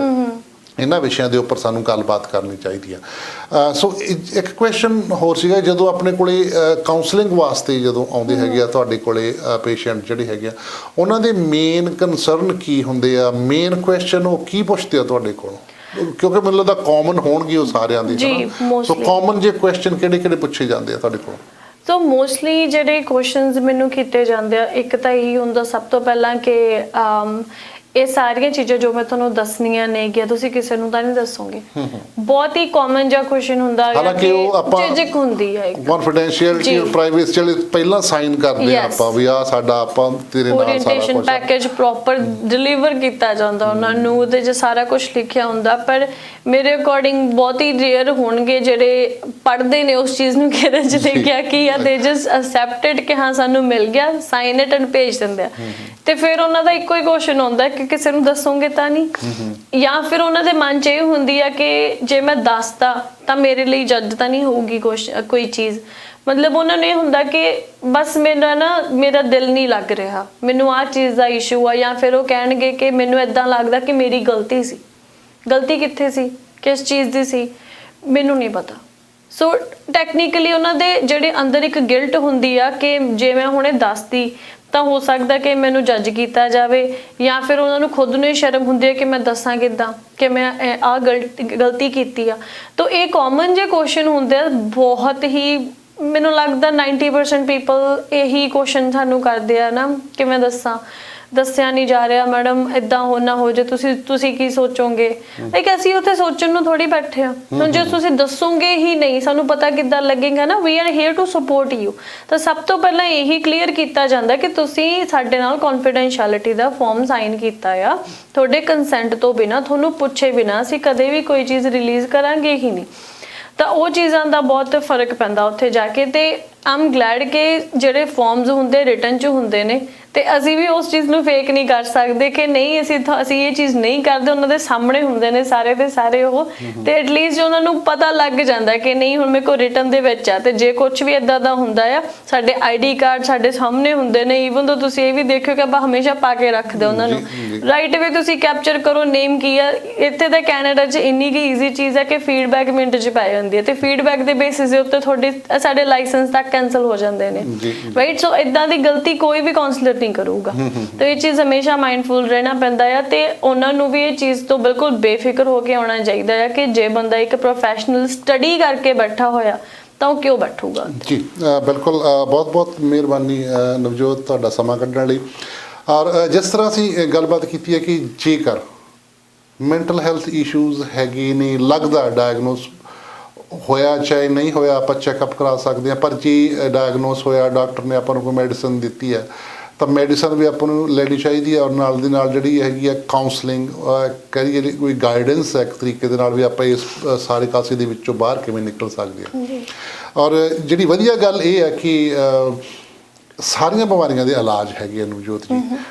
ਔਰ ਪਰ ਪ੍ਰੋਬਲਮ ਇਹ ਹੈ ਕਿ ਮੈਂਟਲ ਹੈਲਥ ਹੁੰਦੀ ਕਿਉਂ ਆ, ਹਾਲੇ ਇਹਦੇ ਤੱਕ ਸਾਇੰਸ ਪਹੁੰਚੀ ਨਹੀਂ ਗੀ। ਬਹੁਤ ਸਾਰੇ ਮਲਟੀਪਲ ਆਪਾਂ ਕਹਿ ਸਕਦੇ ਹਾਂ ਕਿ ਕਾਰਨ, ਆਪਾਂ ਕਹਿ ਜੈਨੇਟਿਕ ਵੀ ਹੋ ਸਕਦੀ ਆ, এনवायरमेंटल ਹੋ ਸਕਦੀ ਆ, ਸ਼ਾਰਟ ਪੀਰੀਅਡ ਵਾਸਤੇ, ਲੌਂਗ ਟਰਮ ਵਾਸਤੇ ਬਿਮਾਰੀਆਂ ਚੱਲਦੀਆਂ ਨੇ।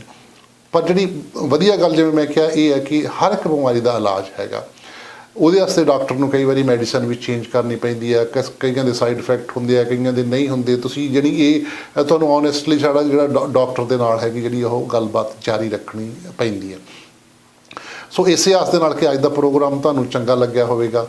ਔਰ ਜਿਹੜੇ ਤੁਹਾਡੇ ਕੁਐਸਚਨ ਸੀਗੇ ਉਹ ਅਸੀਂ ਥੋੜ੍ਹੇ ਜਿਹੇ ਅੱਜ ਡਿਸਕਸ ਕੀਤੇ ਆ ਕਿ ਜਿਹੜਾ ਸਟਿਗਮਾ ਉਹ ਸਾਡਾ ਇਸ ਕਮਿਊਨਿਟੀ ਦੇ ਵਿੱਚ ਹਲੇ ਵੀ ਹੈਗਾ ਸਟਿਲ, ਪਰ ਇਹਨੂੰ ਚੱਕ ਕੇ ਪਾਸੇ ਰੱਖ ਦਿਓ। ਮਾਨਸਿਕ ਸਿਹਤ ਨਾਲੋਂ, ਸਰੀਰਕ ਸਿਹਤ ਨਾਲੋਂ ਹੋਰ ਕੁਝ ਵੀ ਪਰੇ ਨਹੀਂ। ਜੇ ਤੁਹਾਡਾ ਸਰੀਰ ਤੰਦਰੁਸਤ ਆ, ਤੁਹਾਡਾ ਮਨ ਤੰਦਰੁਸਤ ਆ, ਤਾਂ ਇਦੋਂ ਪਰੇ ਹੋਰ ਕੁਝ ਵੀ ਨਹੀਂ। ਤੁਸੀਂ ਸਾਰਾ ਕੁਝ ਜਿਹੜਾ ਦੁਨੀਆ ਦੇ ਉੱਤੇ ਫਤਿਹ ਕਰ ਸਕਦੇ ਹੋ। ਸੋ ਇਸੇ ਆਸ ਦੇ ਨਾਲ ਕਿ ਅੱਜ ਦਾ ਪ੍ਰੋਗਰਾਮ ਤੁਹਾਨੂੰ ਪਸੰਦ ਆਇਆ ਹੋਵੇਗਾ। ਅਗਲੇ ਹਫਤੇ ਤੁਹਾਡੇ ਲਈ ਇੱਕ ਹੋਰ ਸੈਗਮੈਂਟ ਲੈ ਕੇ ਆਵਾਂਗੇ। ਸੋ ਨਵਜੋਤ ਜੀ ਤੁਹਾਡਾ ਬਹੁਤ ਬਹੁਤ ਧੰਨਵਾਦ ਪ੍ਰੋਗਰਾਮ 'ਚ ਆ ਕੇ ਸਾਡੇ ਦਰਸ਼ਕਾਂ ਨਾਲ ਸਾਂਝ ਪਾਉਣ ਲਈ। ਔਰ ਜੇਕਰ ਨਵਜੋਤ ਨਾਲ ਗੱਲਬਾਤ ਕਰਨੀ ਆ ਤਾਂ ਜਿਹੜੇ ਸਕਰੀਨ ਦੇ ਉੱਪਰ ਸਾਡੇ ਨੰਬਰ ਦਿੱਤੇ ਗਏ ਆ, ਤੁਸੀਂ ਇਹਨਾਂ ਦੇ ਕਾਲ ਕਰਕੇ ਇਹਨਾਂ ਨਾਲ ਰਾਬਤਾ ਕਰ ਸਕਦੇ ਹੋ। ਤੁਹਾਡਾ ਬਹੁਤ ਬਹੁਤ ਧੰਨਵਾਦ। ਮਿਲਦੇ ਹਾਂ ਜੀ ਅਗਲੇ ਹਫਤੇ ਇੱਕ ਨਵੇਂ ਸੈਗਮੈਂਟ ਨਾਲ। ਸਤਿ ਸ਼੍ਰੀ ਅਕਾਲ।